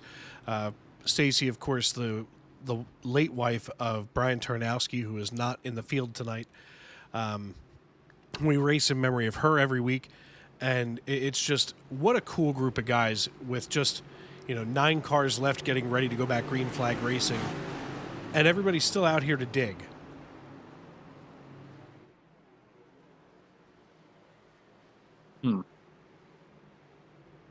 Oh, there's the John.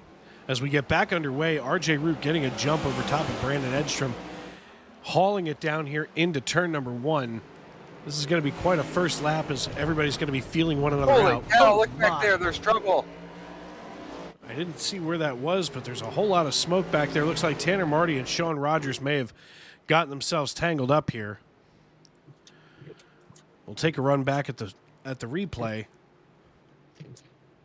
We come out of the bus stop on the front stretch, and they nearly went 3 wide with Alex Murray behind them. Now we can see Sean Rogers with Alex Murray there in the 29. And, Rogers and Marty just buying that first wall there at turn 1.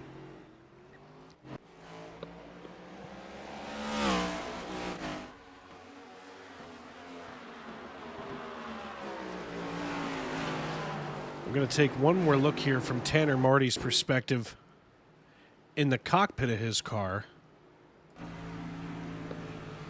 Yeah, we might try the roll bar. Nope. How about the gyro cam? Here we go. This is the camera angle we want to work from.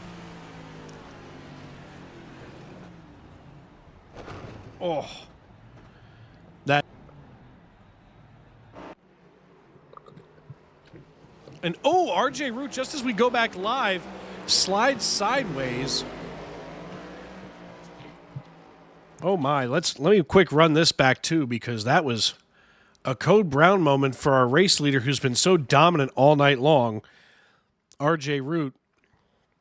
We're going to take a look at this from the blimp.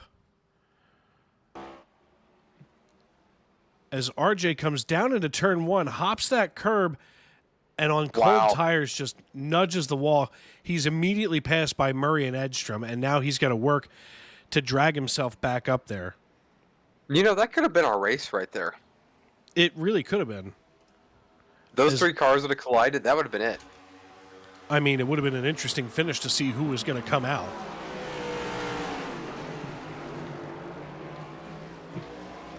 Now, the crazy thing is, John, we're going to watch and see how good RJ Root really is. And, you know, I try not to fanboy too much as somebody who's been out on track with RJ.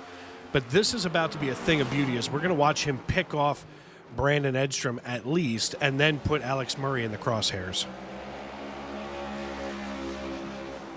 Well, he doesn't have to do it fast. That's the kicker here. We have at least an hour of racing remaining.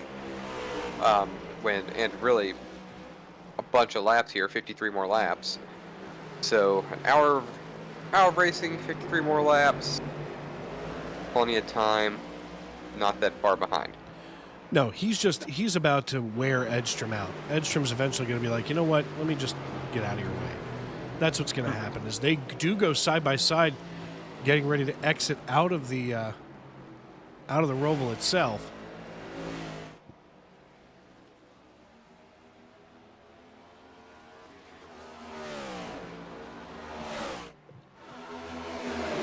What a shot there as these drivers come out of turn 2 onto the backstretch. And there's one for RJ as he just served Brandon Edstrom his lunch coming through that chicane. You know, and honestly, I think that was an extremely passive pass through the chicane right there. I think both of those drivers took that very calmly.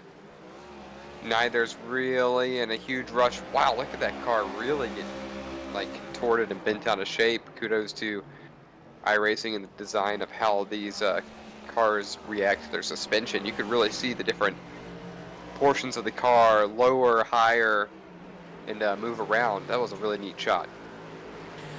You know, iRacing, and for you folks at home that may not be aware, when iRacing, you know, puts a new car onto the track, they're laser scanned first to make them look right, and then they have all kinds of sensors and telemetry in the real life cars that they're able to convert into data that iRacing can use to mimic exactly what the real world does. We've had a few drivers in the Xfinity and Truck Series who are real world Xfinity and Truck drivers. In fact, the GOAT of all that is motocross, Ricky Carmichael, ran about half the season in the Xfinity Series here with us in the SNN family of racing.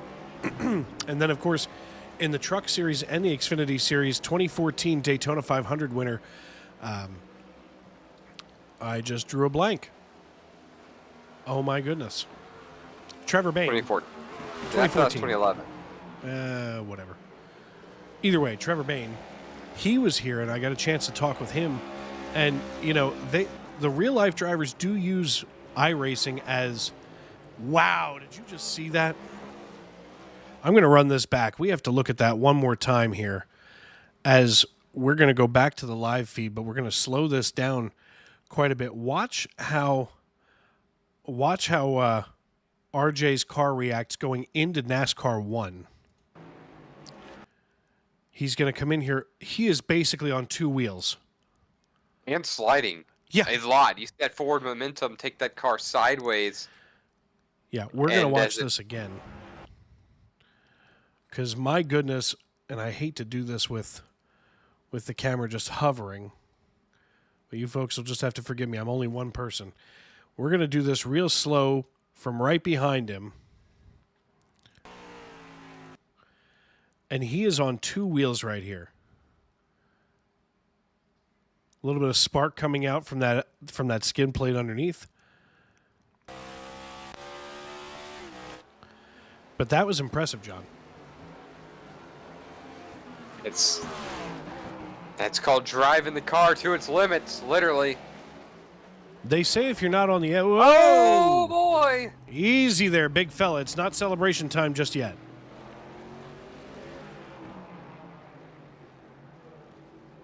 You know, but he's pushing it. He's 6 seconds behind Murray at this point.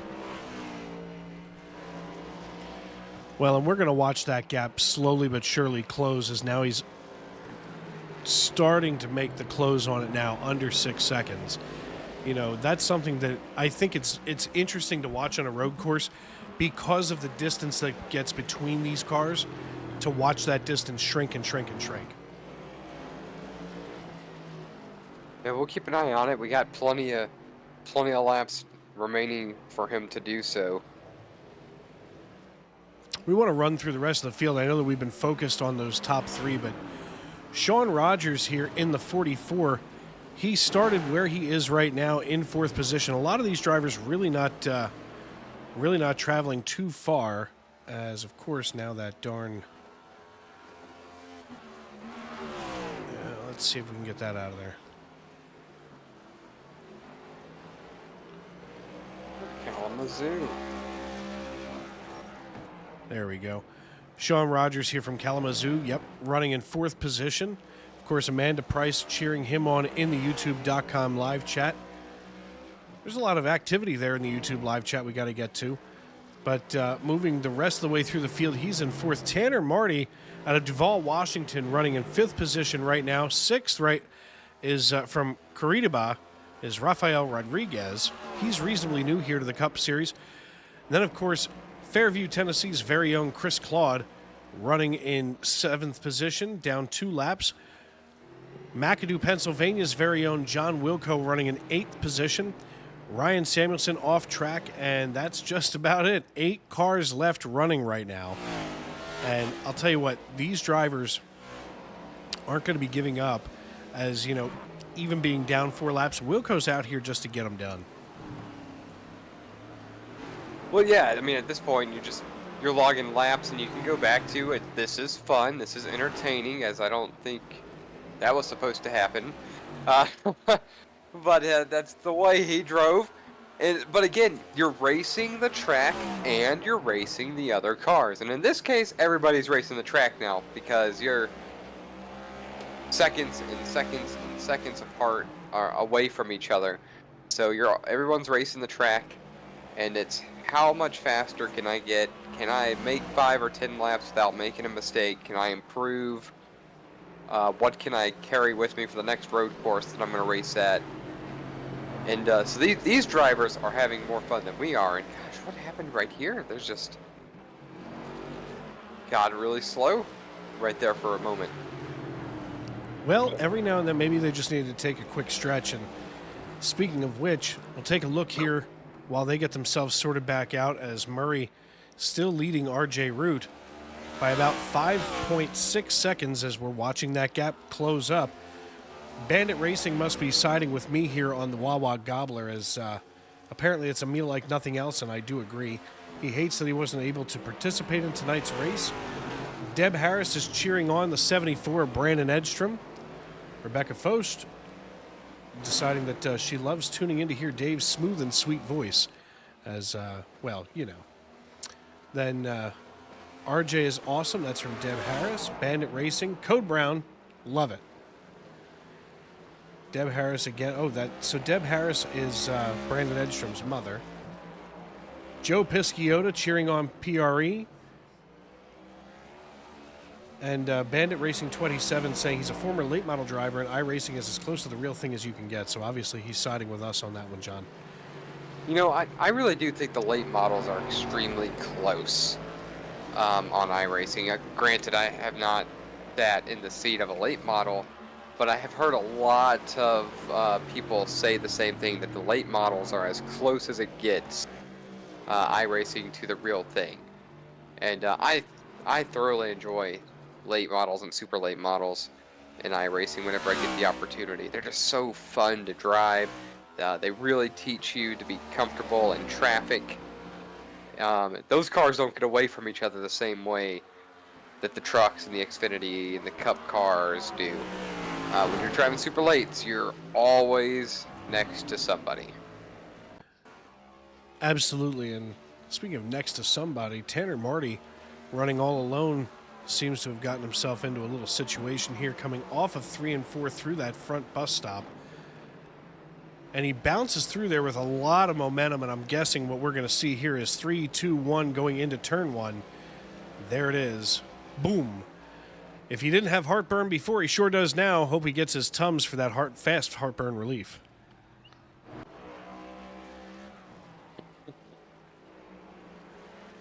Oh. That puts 3 cars on the lead lap.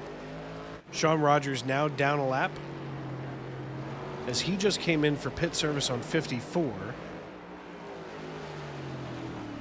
So obviously that's not a factor. He just simply got past. We have more drivers out of the race than that are on the lead lap.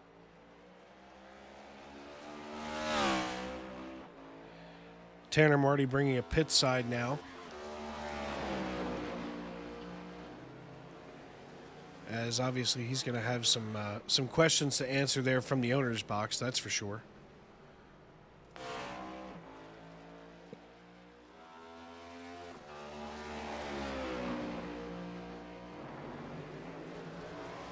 So what's your take, Dave? Should we rotate rovals and ovals in seasons? So I'm like, gonna go with yes. I know exactly where you're going. yeah, I mean, I sort of miss 2 Charlotte oval races. I miss the Brickyard actually being the Brickyard, which is going to be the Brickyard this next time around, but that's because it's an anniversary race. But we have tons of other road courses that we can bring in. Like you could bring, we did bring Road America in. But Montreal, we go up to Canada. We already did. I'm drawing a blank on it, but we brought a couple of the road courses in. Coda. Yeah, we brought Coda in. That's the one that I was thinking of. There's plenty of other road course options to allow some of these tracks that have turned into road courses that were ovals to be ovals again. And really, I think it's a mistake that we don't go to Michigan twice. That's not just because I live in Michigan. Even though it would make it a little bit more convenient. I think Michigan's always excellent racing, and I think it's a track that deserves twice. I mean, the history, the 3 manufacturers, when you look at Ford, Chevrolet, and Dodge, and so much being done in Michigan, you know, it's just, I'm just really surprised that we only go there once. You know, I have some bones to pick with the NASCAR schedule as well. Like you know, one of our close race, actually both of the close racetracks to me have gone down to 1 race per year. One of which being Pocono, the other being Dover, each of which are only about an hour and a half, 2 hours from my front door. And you know, I think if it's an oval track, it should be left an oval track. Just like you said, there are more than enough opportunities to go road racing at tracks that are designed to be road courses. I like you, I miss Charlotte being twice a year as an oval. I miss the Brickyard. You know, it just, there's something about the Brickyard being run in reverse as a road course that doesn't sit with me. Yeah, you know, and I'm fine even creating some more street courses, honestly, you know. But I like some of these ovals, and I'm sure we could find other road courses to allow these drivers to contend at. I mean, you got Canadian Tire Motorsports Park. That's one. That's true. I didn't think about that. However, we're going to go there, it looks like, next year. No, I lied. We're not going to go there. I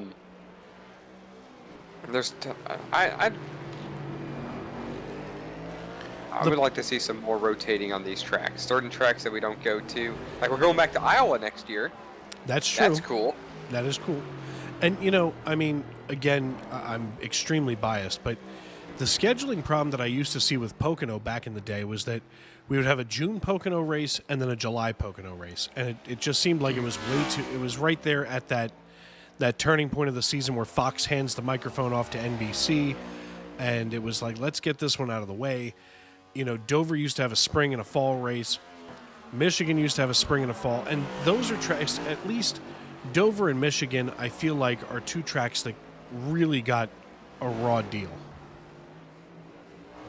And I think, you know, plus the other thing that I do see that I like is, you know, North Wilkesboro making its reappearance onto the circuit. And I think there are some places in the Southeast that are ignored now. Why isn't we, you know, why is Rockingham off the circuit? Yeah, Rockingham would make a good event. I did take while I was down at my mom's last weekend, we took a little ride down Business 17 and or Highway 17, and I went to go see where Myrtle Beach Speedway was, and I thought, well, maybe I can see something that's left of the racetrack. There's nothing left of the racetrack except the shape. Looks like they're about to build condos on top of it, which I know that was big in the Xfinity series and, of course, the late model series back in the day. And, of course, it's still huge here on the iRacing server.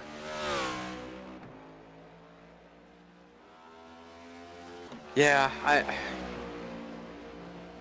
don't know. You know, perhaps a little bit of the, with Auto Club Speedway out in Fontana changing, that's gonna, that'll be a big change, you know, that it might start altering the schedule a bit. But that's that's probably going to be 2026 before that short track is ready. What's your feeling on the Coliseum? Well, you know, I was watching something the other day, and you know, the first time we went to the Coliseum, it was excellent. The ratings were through the roof. This year, the ratings for the Coliseum were not nearly as high. So I don't think it's worth the effort. I like the Daytona. I like the Clash being at Daytona, or you know what? Take it somewhere, rotate it, take it somewhere interesting. Bring it to Michigan. Do it in Vegas. It's hard to do Phoenix. It's hard to do the Clash at Michigan in February. You're right. You're right. Track temperature would be sub-zero. I want to be that cold. Not in South Michigan, but there's Charlotte. That's an option. Daytona, again, stay there. Homestead, you do the Clash Homestead down would be at exciting. Homestead. It at least keeps it in the Sunshine State. Look at us fixing NASCAR.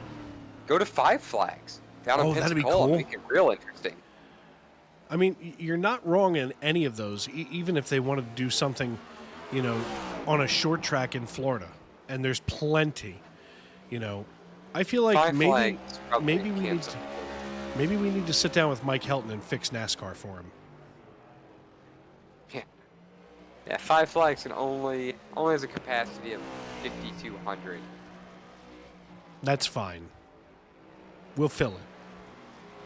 Oh, I bet we would fill it. What's the Coliseum? Oh, much more than that. Much more. The Coliseum still holds now. Here's where sports collide.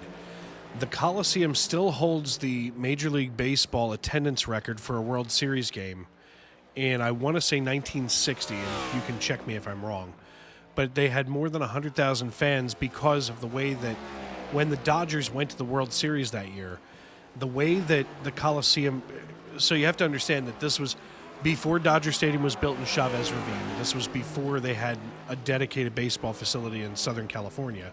They were playing at the Coliseum. And the way that baseball field had to be laid out on what essentially is a football field, they had people on the grass in the outfield. It was incredible. By the way, the Dodgers won that series. That was their first year in California. How about that? But, you know, so with the Clash, though, to go back to that, I think it's just too much effort to build the track, pave the track, tear the track up, and then do it again the next year. Just like with Bristol and dirt. I just think it's too much effort, not enough payout. It's just not worth it. And then instead of doing Bristol dirt, just bite the bullet, NASCAR, go to Eldora. I know there's like a falling out there between Tony Stewart and NASCAR, but go to an actual dirt track. Stop.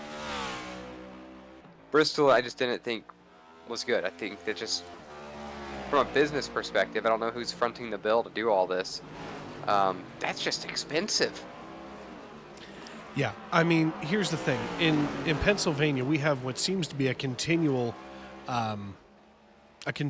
state of road repair in this state.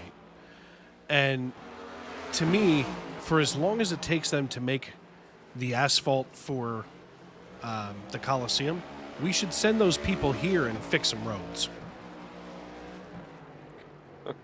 All right, now we're not supposed to have opinions like this but you know what they say in the Rust Belt states, there's 2 seasons. Winter and road repair. Now, That's not an opinion, that's a fact. If you can relate to that, go ahead and give us a shout out in the comments and say that you can relate to that. I mean, look, so picture this. Now, the road that you and I took when we went to Syracuse a few weeks ago, when we were on 476 in Pennsylvania, there's a lot of construction on it. I mean, every few miles. That construction roves. They start at the north end of 476 up in Scranton. They work their way all the way down to Philadelphia to make improvements and to do repairs and everything else. Because by the time they've worked their way down to Philadelphia, it's time to turn around, go all the way back to Scranton, and start working back down.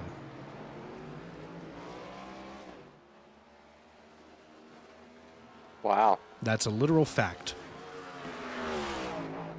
From someone that I know that works for PennDOT. Of course, I can't reveal his name because in Pennsylvania, if you reveal the name of a government informant, they may wind up with, concrete shoes. Huh. Taking a look here at race leader Alex Murray, still holding a 6-second lead over RJ Root, who then has a 19-second gap back to Brandon Edstrom. So obviously these top 3, you can throw a blanket over them, but Alex Murray, I don't think he's going to be able to use these next 37 laps or so to try to get back there to Edstrom, but he's going to try his brains out, that's for sure.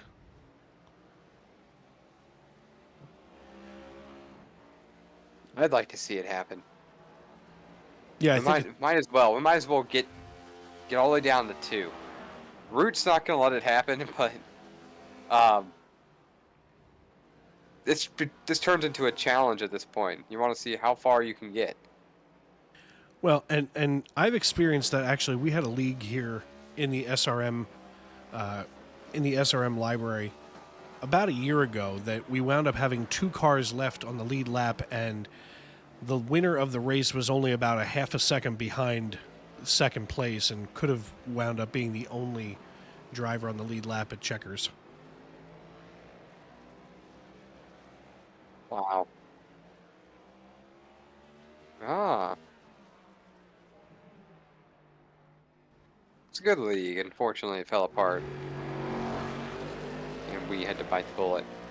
But Alex Murray's still out here laying laps down. He's now laid down a 1 minute 19 second second lap.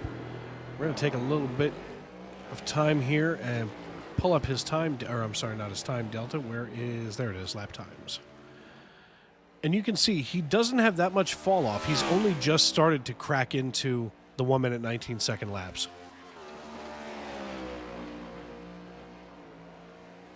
I'm trying to look back here. When did these guys pit? Lap 51 definitely got tires. Maybe, yeah, probably got tires. And I think that just comes back to you're just not overdriving the car on these corners. If you don't make mistakes, you're going to be plenty fast. But if you do make mistakes, you're going to be slow slower, and then you'll start trying to push it in other areas, and wow, there's a big wiggle. He's That got was no close. reason to push it like that. I mean, you only got a 6-second lead here. That's not quite enough to be spinning the car. Well, while Alex Murray finds his way around here on lap 74, we're going to step aside with just over 25 laps to go here on Sim Racing Media. I'm Dave Regal. He's Jonathan Leach. We're in the Tony Trapasso Memorial Broadcast booth, and you're watching the Stacy Strong Cup Series right here on Sim Racing Media.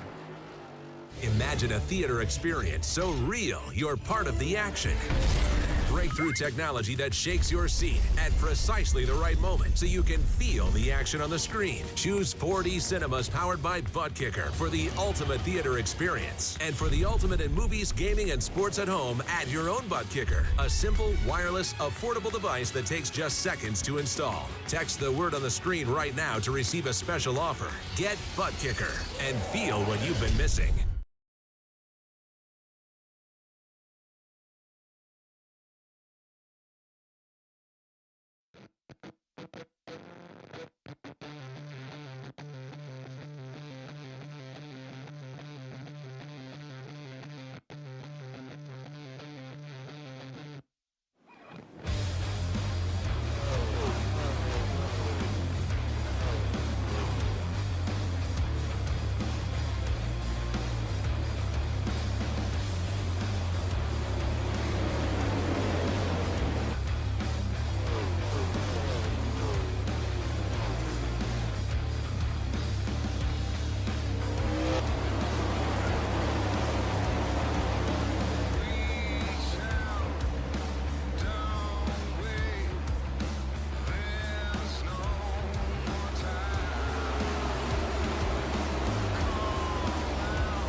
Imagine a theater experience so real you're part of the action. Breakthrough technology that shakes your seat at precisely the right moment so you can feel the action on the screen. Choose 4D Cinemas powered by Butt Kicker for the ultimate theater experience. And for the ultimate in movies, gaming, and sports at home, add your own Butt Kicker. A simple, wireless, affordable device that takes just seconds to install. Text the word on the screen right now to receive a special offer. Get Butt Kicker and feel what you've been missing.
Welcome back to Charlotte Motor Speedway, where Alex Murray is your race leader. Dave Regal and Jonathan Leach here in the Tony Trapasso Memorial Broadcast booth with Sim Racing Media, bringing you all of the action here from flag to flag on YouTube.com. I want to thank everybody for joining us here in the YouTube.com live chat. As CK says, Dave sounds like Bob Varsha. I really wanted to rewind the beginning just to make sure. I don't know who Bob Varsha is. Am I supposed to know that? I'm not very sure. Now I'm going to look. Here we go. Thank you, CK. You've given us something to check out. Apparently he is an American broadcaster, according to Google.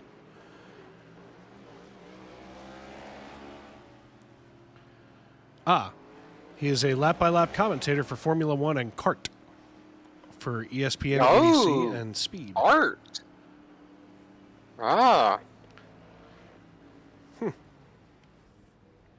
Well then, thank you for that. I appreciate it. As always, it's nice to be appreciated. As we take a look, Alex Murray coming in for the money stop. RJ Root now takes control of the lead. He last came down on lap number 51, as did Murray. Murray is now out, as we've got about 29 laps to the checkered flag. Brandon Edstrom also not having come down yet, but these three drivers, the only drivers on the lead lap, as RJ Root comes through NASCAR 3 and 4. I'm sorry, NASCAR 1 and 2. 5, 4, 3, 2, 1 into the chicane. Bouncing through here. You know, any one of these three guys on the lead lap can still butcher this extremely badly. Oh yeah, all it takes is one flick of the tootsie there on the old throttle. As RJ is into pit. Oh, that was a dangerous pit entrance. You think he got down? I hope for his sake he did. I wasn't watching his speed. He's flirting with that top speed on pit road. I'm watching it now. He's got it to 40-55.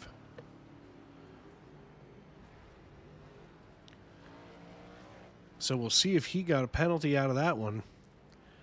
Alex Murray going to come up into take the lead once again as Brandon Edstrom down pit road. He's got to squeeze it real tight as he gets down to pit road speed. Ooh, that's trouble. Let's run this back and see what happened to RJ coming off of pit road. That's dangerous. So as it is. As we see him spin the tires coming off of pit road and just whips it a little too hard on exit. That's costly. Yeah, that's more than dollars and cents. That's seconds and time. He's still only 6 seconds behind Murray, as Edstrom now 37 seconds off of the pace set by RJ and Alex. Sean Rogers, though, getting back onto the lead lap. He's trying to hold off Alex Murray, who's just behind him as Murray goes on two wheels. It's like watching the Dukes of Hazzard Charlotte style.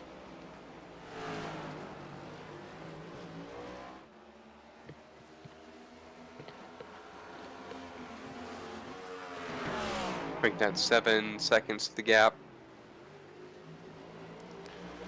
To clarify, Deb, I do not think he got a penalty, so I believe RJ got through there just by the skin of his teeth, assuming that he didn't brush.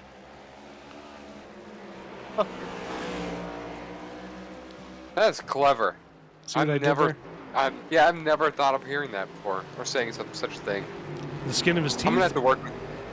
Alright, I've heard that one. I'm gonna have to work with you a little bit more often here to pick up some of these fun tidbits, because I'm definitely out of practice. For sure, and especially at a road course. And we're really just kind of watching these cars drive around, and we're just checking in on all the drivers, seeing who's still on the track, who left is already at Waffle House. I do like a good Waffle House. Waffle House is good for a colon cleansing about once a year. Waffle House, yeah. Last time I was at one was last year. Vendetta. Really? Yeah, I had a vendetta against Waffle House for the longest time. And I don't know why. I do know why. As a little kid, I went to Waffle House and got sick the next day, and it probably had nothing to do with the Waffle House. Well, you'd be surprised. Maybe, but... Last year when Bob Nestor and John Bawalda and I, when we went to Dover, we stopped in Smyrna, Delaware, and got Waffle House. And granted, I also filled my liver that day with a lot of amber fluid from Milwaukee. But I see. by the next morning, I was in full... It was like taking a high colonic. Huh. You know, Waffle House really should serve alcohol. It really... That'd be great. It would But that would be a great. problem, wouldn't it? I mean, considering that Waffle House... So back in the day, back when I was a much younger human being, we'd go out at night and go to Denny's afterward. Waffle House, I feel like, is the southern version of Denny's. It's where you go after you've had a very, very long night bending your elbow. I don't know which one I'd take. I don't feel like... I wouldn't take my family to Waffle House, but I would take my family to Denny's. Well, according to Tim Allen in the Santa Claus, it's Denny's. It's always open. It's where you go when you burn a turkey. Oh, what a great film. You know, you can tell that you're somebody of a... film. No, you know what? You can tell that you're somebody of a certain age when you start to say that was a great film, because our kids have no idea what a film is. You're right. I Me haven't seen the Netflix Santa Claus series yet either. I'll have to do that. Kurt Russell is not Santa Claus. Tim Allen will always be Santa Claus to me. Yeah, I mean, yeah, for sure. Still keeping an eye on these top three. Sean Rogers, the most recent car to be put a lap down. He's got all kinds of nastiness on the front of the Beast Mode number 44 Chevrolet Camaro. And as I say Chevrolet, I have to say, for all of the people in Formula One that kind of think that we play maybe not with a full deck and the old brain stem there, at least in NASCAR, the biggest word that we use besides carburetor is Chevrolet.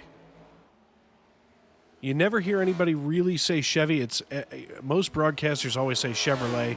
These guys, after running 500 laps at Bristol, can still get out of breath, dripping in sweat, thinking that they're just about this side of death, and still go, yeah, the old Chevrolet, holding on real good. Chevrolet.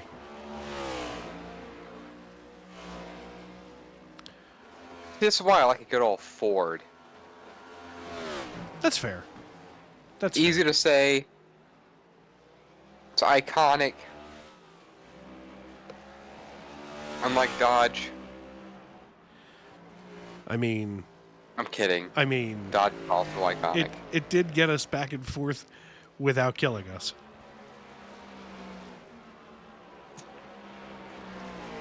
That's a fair point. It made it. I'm kind of like Al Bundy. Just leave me the Dodge peg. You know, I was hoping that Dodge was going to come back to stock car racing. With all the rumors that have been circulating forever, but recently Dodge said that they're not going to do anything outside of drag racing at this time, which is unfortunate. I think we'll see them back by 26. I just, you know, I'm here's sure the thing. we'll see them when NASCAR goes electric. Oh, absolutely. And, you know, over the Which I last don't know several when years... that's going to be, but I know it's going to happen. Right. The thing is, I think Dodge, don't get me wrong, when they came into the sport, it was just when Pontiac was getting ready to make the exit. And GM had a bigger portfolio then in the stock market itself. You know, obviously, since Dodge's exit, we've seen the demise of Saturn and Pontiac, you know, disappearing from the GM. Wow, what a wide take for Murray to come into the Roval itself. But I think there's going to be less competition, you know, as long as Dodge sticks it out and considers a return maybe in 26. Toyota, though, just has absolutely stunned the stock car world. Because do you remember some of the debate that came about when Toyota was going to make its appearance in NASCAR? When did they make their appearance? Was this in the 2000s? It was in the mid 2000s. I want to say 2007. Stand by. It must have been right about when I started watching regularly.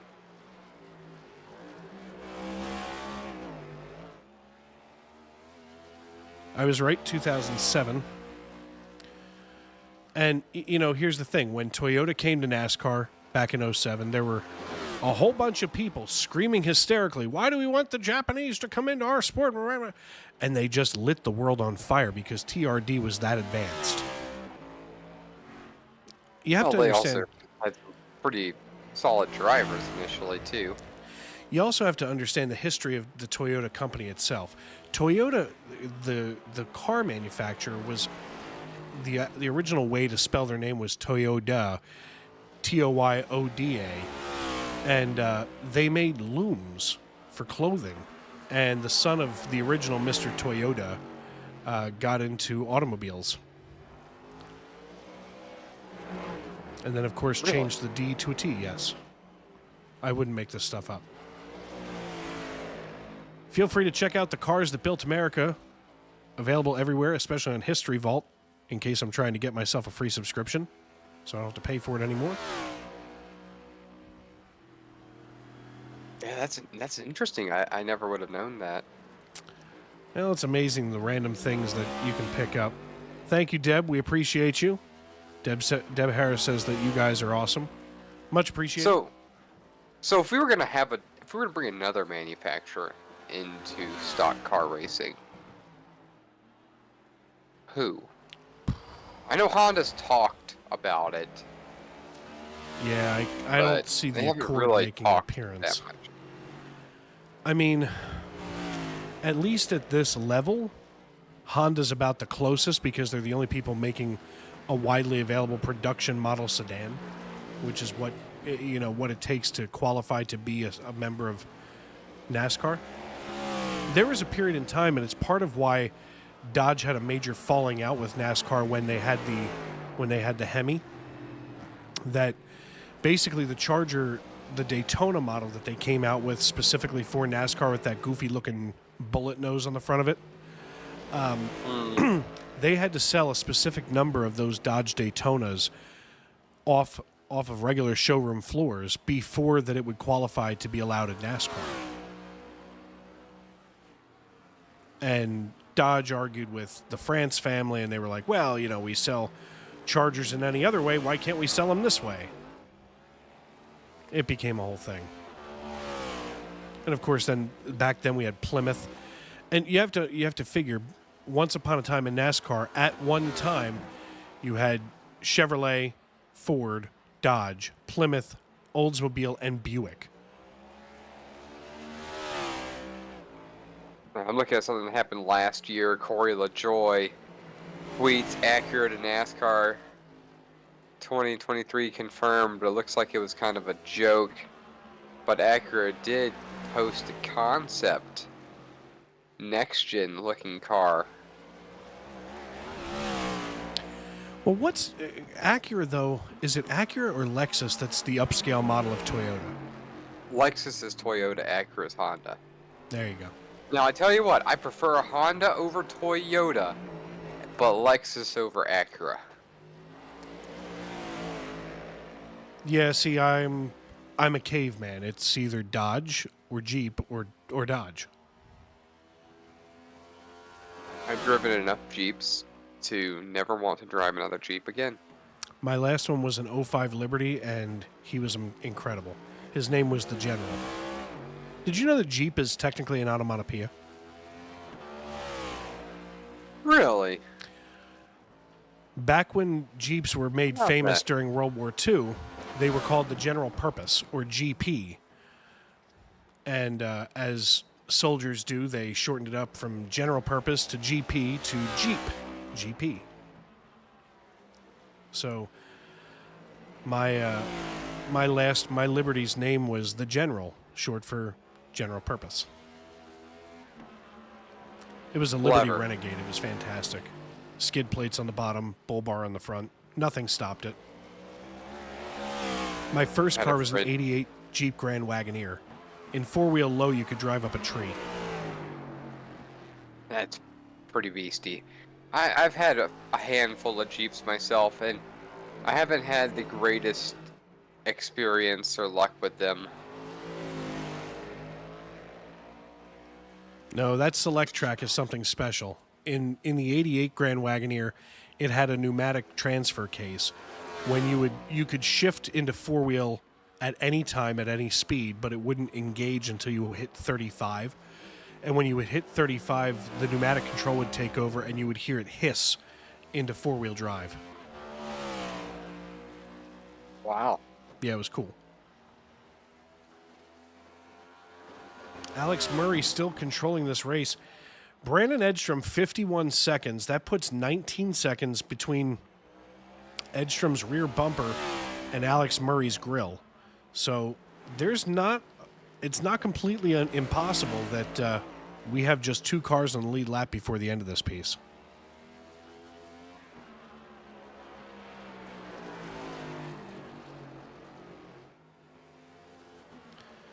You know, 20 seconds to Edstrom. 30.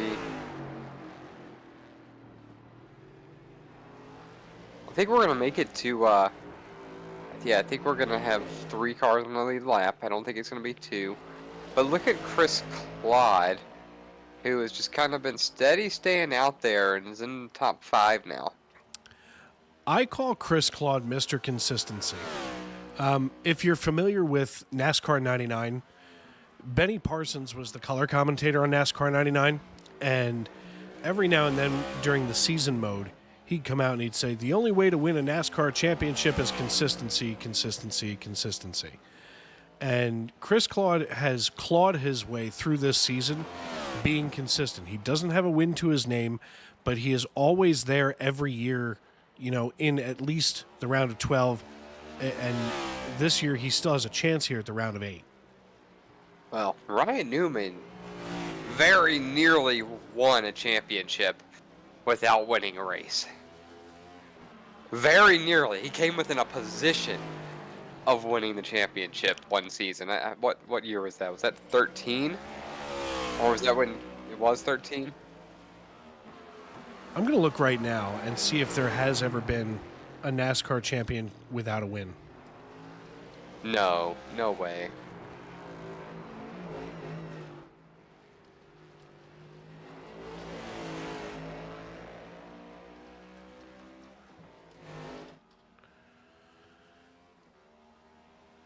Yeah. Yep.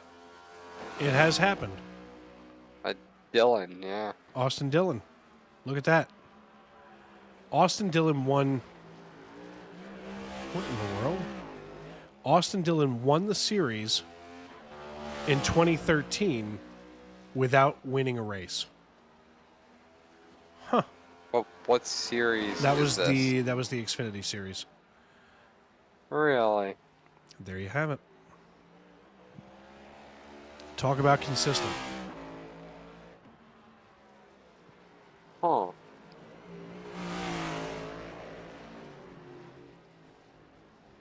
That. 55 seconds now, the gap between Murray and Edstrom, with 17 to go. He just extended that by 4 seconds in 2 laps.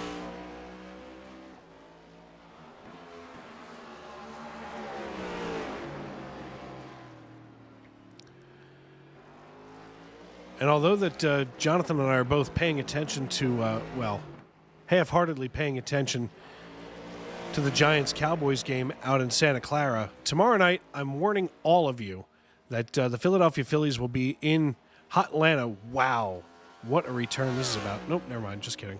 Not a bad return.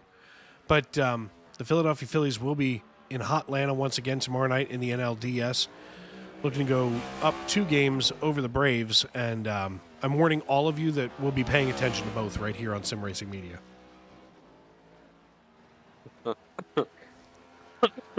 It's a fair warning. I mean, look, we've had quite a few people come through our YouTube.com live chat tonight. Wow. As Murray wiggles a little bit, maybe to close up some of the gap, is now he's got 57, so another 2 seconds. It's about 2 seconds per lap that he's gaining on Edstrom.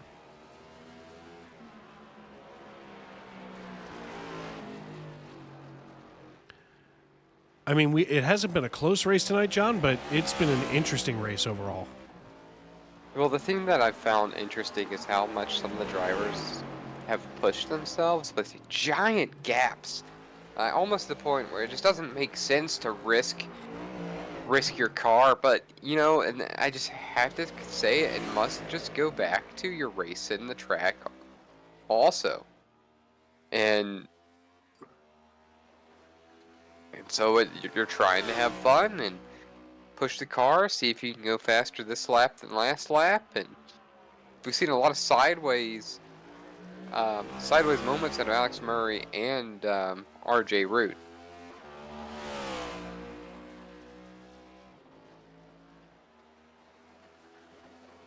And Alex Murray, he hasn't always been an SNN driver, has he? He's more within like the last couple years that he's been in the series. Is that correct? That's probably correct. Yeah, I remember when I first made my debut, I guess, into iRacing. He was in a different league, one that was called by ESPN, the Sports Broadcasting Network, where Tony was a part of many years ago, 3.5, 4 years ago now. So it's 4 years ago, and I remember watching him or calling races that he was a part of, and he was extremely fast at those tracks and in that league as well. And his name was just one that's always stuck with me. So it's really no surprise whenever I do see him and he's a front runner. Well, and in the words of so many people that sit in our positions here tonight, he would be a usual suspect, if you will. And, with 15 to go now, Murray now has a 1 minute gap between himself and Edstrom. I mean, this is just something where we've been watching Alex Murray just lay laps down. And, folks, if you're paying close attention, he hasn't come off this racing line whatsoever. He and RJ Root both doing the exact same thing. I mean, I think that's why the time between Murray and Root has been so consistent, that basically neither of them are coming off of that line.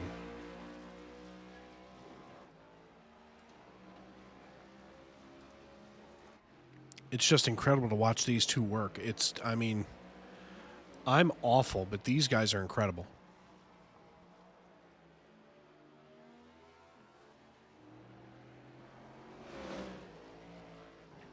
Alex Murray, your race leader, he is just ahead of RJ Root and Brandon Edstrom if you're just tuning in. Here on Sim Racing Media, we want to welcome you in. Thank you for making us a part of your evening. Dave Riegel and Jonathan Leach here in the Tony Trapasso Memorial Broadcast Booth. You're watching the Stacey Strong Sunday Night NASCAR Cup Series live on YouTube.com. If you haven't done so already, make sure to subscribe and turn on those bell notifications so that you can be notified every time we go live right here on Sim Racing Media. We're glad to have as many of you tune in as you have tonight, 131 so far. Call some friends and see if we can get that up to 150 in the next 14 laps. That'd be kind of cool. Usually we don't have this much of a viewership for a road course, especially with so few drivers and so many out of this race. 6 already putting it on the hauler with just 7 drivers left altogether. I think that has a bit to do with the amount of people that we have that do follow us and notice that we're live, that might just tune in just for a moment to see what's going on a Sunday evening, which has been interesting for us because for the entirety of Sim Racing Media, we have had this racing league on Sunday nights. It has always been here. This was our first or maybe second series that we brought in, and they've been with us for the whole time. Yeah, this was the second from what I understand. The first, of course, was Western States. Looks like RJ just crashed. Let's see what happened here. RJ may have missed that last chicane. But, and it's neat to be able to this year have all 3 of the SNN family of racing series on our airwaves and on our YouTube channel. Let's see what happened with RJ. Oof. Not bad. Still good. It's still good. But last year, of course, the Xfinity Series was over on the now back burner, mothballed Independence Racing Network. That was my little side project, and the Truck Series got next to no love at all. And then to be able to bring both of those under series here to Sim Racing Media and have 3 consecutive nights of SNN racing is it's an exciting thing, and it's something that we don't get enough of, anywhere on iRacing.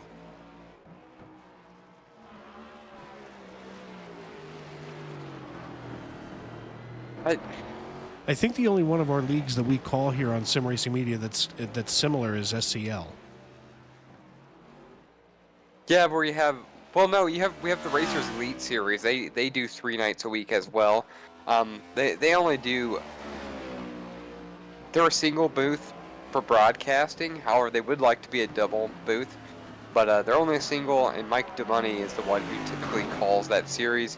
Looking to see some changes as a couple guys are coming back. As we've talked about this on breaks, that Frank Marchese is going to be back. He works in broadcasting for baseball. And with baseball his season ending, he is looking forward to coming back and making a difference here and calling a bunch of events for us as we go through the winter. And so that's going to shake up our lineup just a little bit. But it's going to allow some of these other series to have more people in the booth and give us an opportunity to add another league or 2 if we choose to do so. Well, and to your point, I mean, you mentioned that Frank works in baseball. He works for the Padres.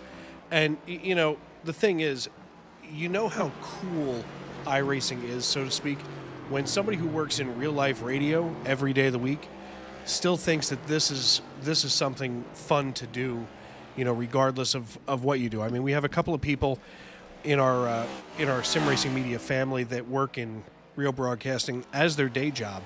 And they still come here to hang out in the virtual world and, call these races and hang out with all of you folks on YouTube.com. Well, part of that, I hope, is, it's the culture that we try to build here and the family. And that's why we're going to go to Homestead together to give a bunch of us an opportunity to hang out with each other and enjoy ourselves and kind of keep the family that we've put together here and the community. And it's a good pastime. It's fun. It also offers practice for your broadcasting skills. I mean, as you can tell, I'm rusty because I don't do this every day, every week. But Dave, people like yourself, or when Tony was doing it, Angel, Frank, you guys do this all the time, so you have plenty of time to kind of hone your skills. And this is definitely a perishable skill. If you don't do it, you will lose it, and it takes time for it to come back. Well, yeah, and I mean, to that point, I mean, even for myself, I've actually been able to translate what we do here on iRacing.com into the real world and go the other direction. And, of course, I have an opportunity to call Cole Region High School football here in Pennsylvania, which is pretty cool. So it gives me a little bit of a portfolio to say, hey, this is what I do at home, in sweatpants and a T-shirt. How about giving me a polo shirt and a headset, and, we'll go call some football. Plus, they feed us really, really well. I don't know if I told you, but the stadium that I was at Friday night, the home team, it was their homecoming, and they got shellacked 30-0. But the band parents sent up an entire tray of food with just some really tasty regional food, Polish sausage and pierogies, and it was so good. But I mean, to be able to go from doing that to this and back again, it's a joy to find a microphone and just start talking.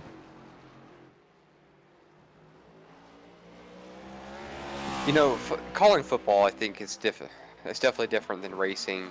I know a lot about football and I understand football, but I just can't call it the same way that I feel that I would be able to call auto racing, because I haven't lived football the same way. I've got used to driving these cars on the track. 'Cause, I mean, I started racing first, and really started getting a feel for how these guys try to race on the iRacing circuit, and things and how things tend to go. But I'm not a professional football player, and I haven't played high school football in a long, long time, and I don't really have the knowledge to break down the plays like some of these announcers do. And at the high school level, which Dave, you've already recognized, you don't have to be all that good to do so, but and some high school announcers really know their stuff and can make things spectacular. Absolutely, and it's an interesting transition for me to go from football to auto racing, and I think some of what we learn here in auto racing, especially on the short tracks where there's continuous action, football's the same way, and believe me, it's a lot different to be standing there doing it in real time versus watching it on TV. If you watch football on TV, you're basically watching the same game twice. They, in real time, they'll have the play, then all of a sudden they'll go to the replay to explain what just happened before while the teams are huddled up. And by the time they're done going over that replay, now you're live again. Where in radio, at least, you get one chance to get it right. And, fortunately, it's an audio medium, so if you make a mistake, nobody saw it happen. Unless, of course, they're one of those people with, a transistor radio. And, CK dropping into the youtube.com live chat saying, love the Roval and just found this channel. I'm enjoying it. Thanks, guys. CK, we enjoy having you here with us. We thank you for making us a part of your evening, as he's been hanging on for a little while there in the live chat. And don't look now, but I'm not saying I called it because we're not there yet, but Alex Murray is now just 1 minute 18 seconds behind. Or I'm sorry, Brandon Edstrom is 1 minute 18 seconds behind Alex Murray, and Murray is closing in like a homing missile on the 74. We may have just 2 cars on the lead lap before all is said and done here tonight. I really hate being wrong. And I mentioned earlier that we were going to have 5 cars on the lead lap, and then 2 of those cars decided to collide on a restart. And then we had 3, and Edstrom had done a really, really great job up to this point. And, I just don't think he's going to be able to hold off Alex Murray right here. And for Murray, it's like, all right, how many of these guys could I get lapped? And 7 laps isn't definitely not enough to get to RJ Root. But he's going to get around Edstrom here, and I expect Edstrom to just kind of get out of the way. But he really hasn't just pulled over and no, he's not let him go. Yeah, he's not going to let him go, but he's going to make him work for it. But still, this is something that I don't think we've ever seen here. As there he goes, Alex Murray on the front chicane, as the man in the stand there with the flag stand just had to wipe the sweat from his brow, watching Alex Murray get around Brandon Edstrom. And you see, and I want to point out that Edstrom, he did give him that position, but he waited till that chicane came up, which just kind of tells me that those are really the main passing points here on the track. Because there are multiple other options where he could have given that up, but he waited until he was at the chicane, and that's when he pulled out of the way and let Murray take the preferred line. Absolutely, and with 6 to go now, Alex Murray is in full control. Whoa! I almost said full control as the rear end stepped out of control. But 31 seconds between Alex Murray and RJ Root, as there are just 2 drivers left on the lead lap. Drivers left on the track right now. Brandon Edstrom in 3rd. He's down a lap. Sean Rogers is down 3 laps. Chris Claude still trying to make it happen here in the Taco Bell Toyota. And, I'm going to say something about Chris that I used to ride him relentlessly on. Chris used to traditionally drive a Dasani paint scheme. For whatever reason, that's his favorite brand of water. Now, Dasani is a product of Coke. There you go, Coca-Cola. Oddly enough, he's also been flirting with a paint scheme that was Little Caesars. He had KFC. And now Taco Bell. Now, Taco Bell and KFC are owned by the same conglomerate. And that conglomerate just happens to be Yum's brand. Yes. And what does Yum own? What does Yum own? PepsiCo. Really?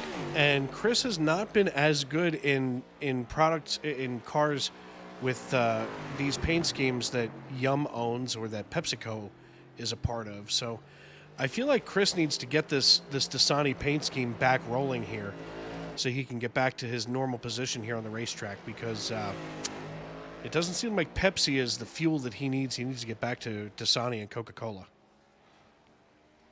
And there's another random fact for the evening.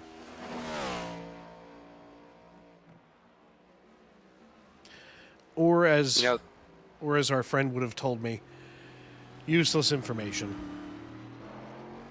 It was definitely useless information, and I was kind of surprised that you knew all of it, but you still knew all of that, which I found interesting. That's what I'm here for. I'm here to entertain and inform. An entertaining informant. Deb Harris says that there aren't any more KFC Taco Bells around where she is. There is one Taco Bell / KFC in southeastern Pennsylvania, and it's just outside of Reading, PA. It's right between Reading and Philly. Yeah, I haven't seen a joint one in a while. We don't have a joint one here, but they might as well be joint because they're literally a baseball's throwing distance of each other. My sister used to manage the one that's between Reading and Philly. Way back in the hayback. But 139 views, we just need 11 more to get to 150. We're pretty close to that number tonight, and that's surprising being here on a road course, especially competing against, because I'm conceited as hell, competing against Sunday Night Football on NBC. Well, because part of the vision, Dave, for Sim Racing Media, and what I've always been wanting, or what I've wanted to put together, is to be more than just us broadcasting sim racing. I also want us to cover auto racing in general. So auto racing all over. We could be talking motocross, late models, super late models, and pushing out additional content like that so that we can compete more so with these large media companies. And if at all possible, what I would really like is there to be nearly constant streaming of our channel. If we had the resources and the people, it would be really great if we had a constant show going on, and whether that's only one day a week, where, or say from 3 o'clock to 7 o'clock, or 3 o'clock to 9 o'clock Eastern, we've got something going on, whether it's a broadcast or it's a Fast Thoughts. I'm stealing that from Bob Pockris by mistake, but he doesn't mind. He's not watching. I'm sure he doesn't mind at all. But something like of that sort is part of the vision that I've had for this. And for it to be bigger than just sim racing in general. The sim racing aspect is supposed to be like a stepstone to those memes, but I just haven't put it all together yet.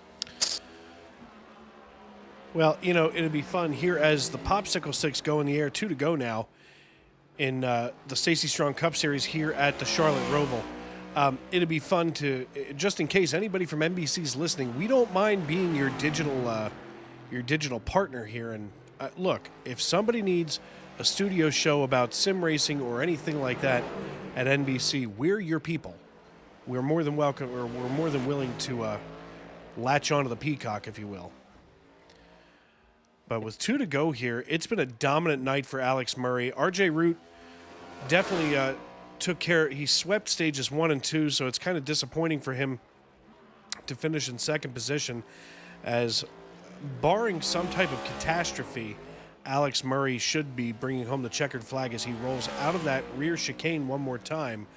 Through NASCAR turns 3 and 4, this young man has really put it all together tonight in fine fashion, as Concord, North Carolina, kind of a, literally, this is his home track. It better not, better not be a fail as the popsicle sticks go down. The white flag is in the air, and we're racing back to checkers.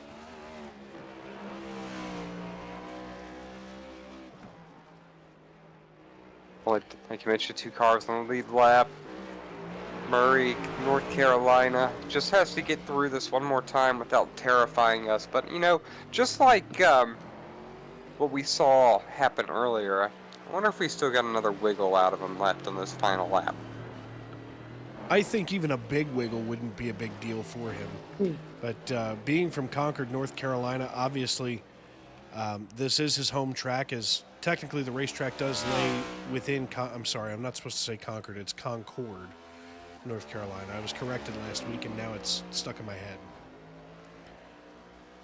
It's Concord, Massachusetts, it's Concord, North Carolina. As he bounces through that bus stop here on the back stretch, he goes back into NASCAR Turn 3. Alex Murray, after 108 laps in the books, he's putting 109. Here he comes out of turn number 4, has control of the field. The checkered flag starts a waving from the flag stand. He comes through that front chicane, sees the checkered flag, and captures it right here at the Charlotte Roval on Sunday Night NASCAR Cup Series Racing, live on Sim Racing Media. What a race he has put together tonight, John. You know, and this race right here had to do a lot with consistency, as we talked about earlier. Consistency, consistency, consistency. Don't overdrive the vehicle. Don't make any mistakes. And in doing so, he nearly lapped the entire field. That's something that we don't see very often, whether in the virtual world or the real world. No, not at all. I mean, that's a huge feat. Well, I'm not sure what his shoe size is, but maybe he does have huge feet. I'm not sure. We'll have to ask. Oh, man. Well, let's see if we can get a hold of our race winner here on the radio, as he, RJ Root, and Brandon Edstrom should be down in our waiting room. Let's all scroll down here. Yeah, they're all up here in PRE. Let's just go ahead up there.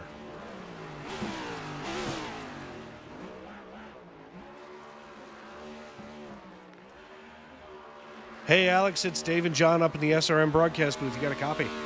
I got you. Hey, man, listen, congratulations here on the win as you captured the checkered flag. Of course, RJ, and RJ, be quiet because we can all hear you and Brandon. But, you know, congratulations on the win after RJ captured the green and white checkered flags in stage 1 and 2. How do you explain yourself getting here to the end like this after lapping almost the entire field? A lot of mistakes. And then a little bit of luck with RJ making a mistake on pit road as well. So, definitely a good race. Thought it would be between me and RJ there, and ended up him making a mistake and giving it to me. So, proud of the effort from RJ and Brandon, as Brandon blew his car up. But no, it was an awesome race. It really was an awesome race, and I mean, you know, it's a shame that not more drivers could finish on the lead lap, at least for their sakes. But I mean, you guys, the three of you, just had it all dialed in. I mean, was the Ryko setup that good, or is it just your skill? I'd say a lot of it's due to the setup.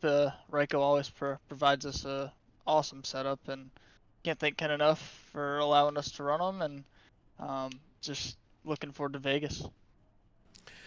As you should be. Of course, your ticket now punched to that round of 8 pretty easily, too. What are you thinking about moving over here to Vegas and then, of course, the following week at Homestead? We had a really good car at Kansas, so I'm thinking we're going to have a really good car for Vegas and Homestead. So here's hoping, and regardless of the situation, we're going to make the best of it. All right, man. Well, listen, before we cut you loose, who do you need to thank and tip your cap to tonight? Yeah, I'd like to thank NAMI, the Northern Alliance on Mental Illness, for their continued research and dedication to help those with mental illness. Ryko Performance, as well as No Kid Hungry for providing 10,000 meals to children around the world every day. And obviously Prodigy Esports, my family, my fiance, little boy, on to Vegas. All right, man. Congratulations. And we will see you next week at Las Vegas. So, John, I believe you have our second place finisher, RJ Root, with you. RJ Root, great job finishing P2 and the only other driver on the lead lap. So, during a large portion of this race, I said you were racing the competition and racing the track. Where did you struggle out on the course? And other than the pit road mistake. Where did you struggle? Where do you wish you could have improved at? I really struggled in turns 3 and 4. That was where Alex was a lot faster than me. But I mean, the rest of the track I was feeling pretty good. That and the bus stop. I cannot go through the bus stop without hitting the right side curb. I don't understand how to do it.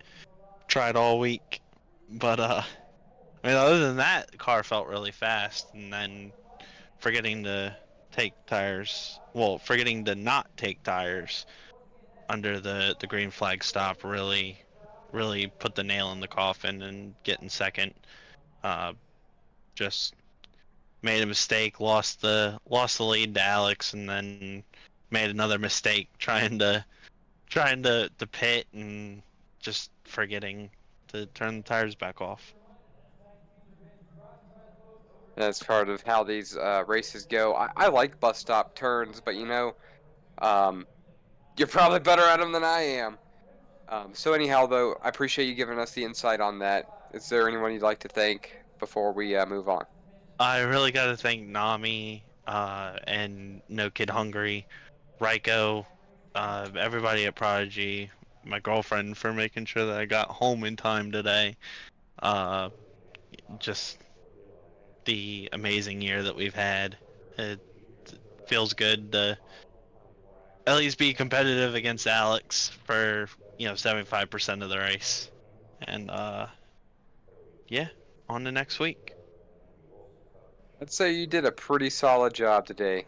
Congrats on the P2. I would hold your head high. Thank you. And last but certainly not least on our podium tonight, Mr. Brandon Edstrom, driver of the number 74. Hey, Brandon, it's Dave up in the booth. You got me. Yes, sir. Hey, man, listen, good effort tonight for the Blue Oval as you tried to bring it home for Springfield, but just obviously fell a lap and some change short. How was it out there trying to contend with your two teammates?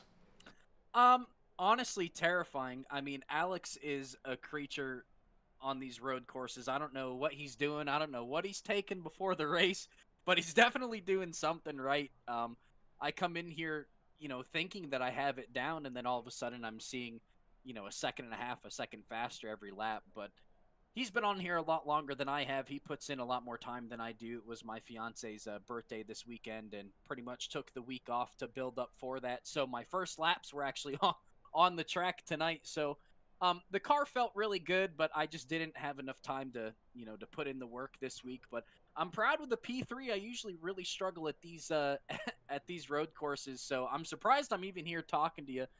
Marty and Rogers were strong all night long, and I somehow managed to hold them off, and then I think they got into some trouble. So I'm just happy to be here talking to you guys, honestly. Trust me, we're happy to be here talking to you as well, because it was not near as much work for us to watch you guys as it is to watch you guys have to muscle your way through this track. I mean, 109 laps on a road course is difficult no matter where you are, but to do it on a hybrid road course, a roval, if you will, is just this side of a miracle. So, you battled your way through there with the Raiko setup. Obviously, your two teammates giving a lot of credit to the setup. So, as we get ready to head for Vegas next week, what are you thinking now? Since you're already locked in after the win last week at Talladega, looking forward to the round of 8, what are you thinking? What's your mindset going to be? Well, we thankfully swept both Talladega races, and we led and won Las Vegas earlier in the year. So I'm hoping that we can lock up the win there as well. So really good at Vegas. It's just the track that kind of suits how I drive. Homestead as well. Martinsville is kind of a struggle for me. I can never really figure it out. So the first 2 races I'm going to be really focused on. I'm just trying to get as much stage points as I can. I'm trying to finish as best as I can. But I won the lottery earlier in the spring, so hopefully I can hit the jackpot in Las Vegas again. All right, my man. Well, listen, congratulations. Before we cut you loose, as always, who do you need to thank and tip your helmet to tonight for this run? Well, I'm going to give the same spiel that Alex did. Big shout out to Northern Alliance on mental illness for their continued research and dedication to help those with mental illnesses. I mean, we wouldn't be here without them. They came on earlier a few weeks ago and big shout out to them for, providing us what we need to keep doing what we're doing, and No Kid Hungry for providing 10,000 meals a day to children all around the world. It wouldn't be possible without them. A big shout out to my mom, who's actually the reason why we have these sponsorships. My fiance for allowing me to do this nerdy hobby every single week. I really appreciate her. All my friends and the rest of my family watching every single week. And we just look forward to the next round, and hopefully we'll be there in Phoenix fighting for a championship. All right, my man. Well, listen, congratulations, and go ahead and celebrate with your teammates. Hey, thank you guys. Thank you guys for everything that you do. Big shout out to you guys as well. Thank you, sir. We always appreciate the kind words. And John, as you and I bounce our way back down here to the broadcast booth, another one in the books here in the SNN Family of Racing Series. And for you to be here your first night this season, it was one heck of a show that they put on tonight.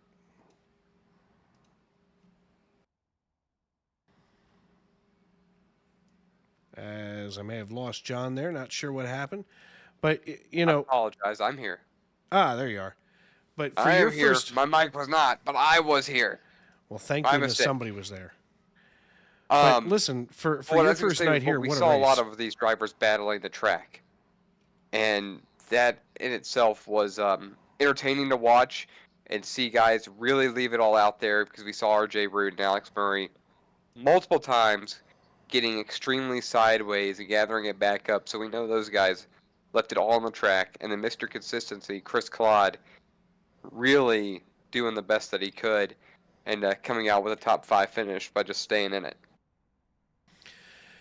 Absolutely. And taking one final look here as we get ready to go to Sin City next week, we want to take one last look here at our final results tonight. Alex Murray captures the checkered flag and is joined on the podium with his teammates R.J. Root and Brandon Edstrom, finishing in second and third, respectively. Sean Rogers finishes in fourth, with Chris Claude rounding out your top 5 as he worked his way through the field to get to where he was, gaining 7 spots. That's our biggest mover of the race. Rafael Rodriguez finishes in sixth, with John Wilco, Tanner Marty, Ryan Samuelson, and Nathaniel Spomer making up your top 10, as Mark Johnston, Jeremy Miller, and Nick Stein finish out the 13 cars that took the green flag tonight. And, sometimes, John, you look at 13 cars taking the green flag and you're thinking, oh, it's going to be a long night. But, these guys made it fun from start to finish, even if we did just have 2 cars left on the lead lap. It's a fun racetrack. It's not a boring track, and there's a lot that we can see and a lot that can happen. And I just wish that we had more people to actually call the track in a more radio-style manner, which would really make this experience much more lively. But it was a good event. It was a good time. Shout out to you. Thanks for having me in the booth. And special shout out to the Sunday night NASCAR League, and for being a part of the Sim Racing Media family since the beginning. Absolutely. So for everybody here at Sim Racing Media, myself and Jonathan Leach here in the Tony Trapasso Memorial Broadcast booth, we want to thank you for making us a part of your evening. And tomorrow, as you go through your day, remember that you're special. You're the only one like you, and that's good enough for me. Good night, everybody.